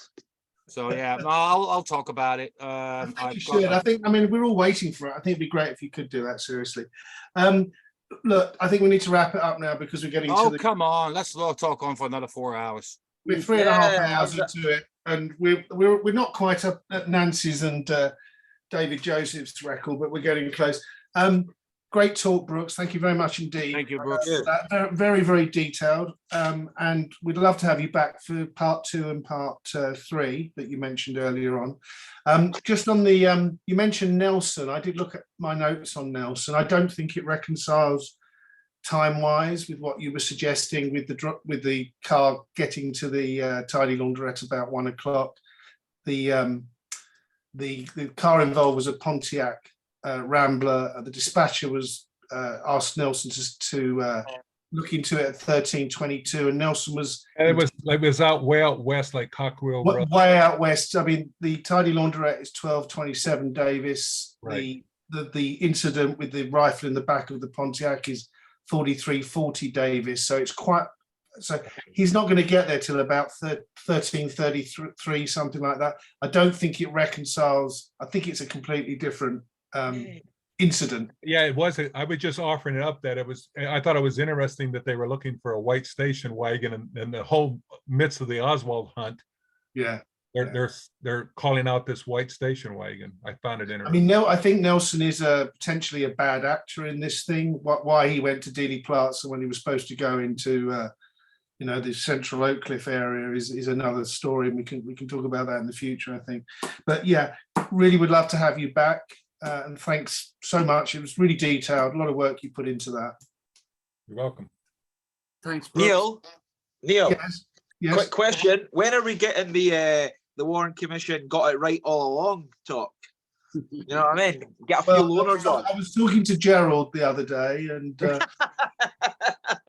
yes, and his friend Bill Brown, and whatever. Let's not go down that route. Okay. Okay, listen, Brooks, thanks very much for coming. Appreciate it. Yeah, great talk. Thanks, All the Brooks. best, guys. Thank you. Yeah. Yeah, thanks Aye. very much. Excellent. Thank you. Send an email around, just giving details of how people can get your book. Where can we download it? Where can we buy the hardback from? Me? Yeah, you, yeah. Oh, Yeah. it's going to be on Amazon, first of all.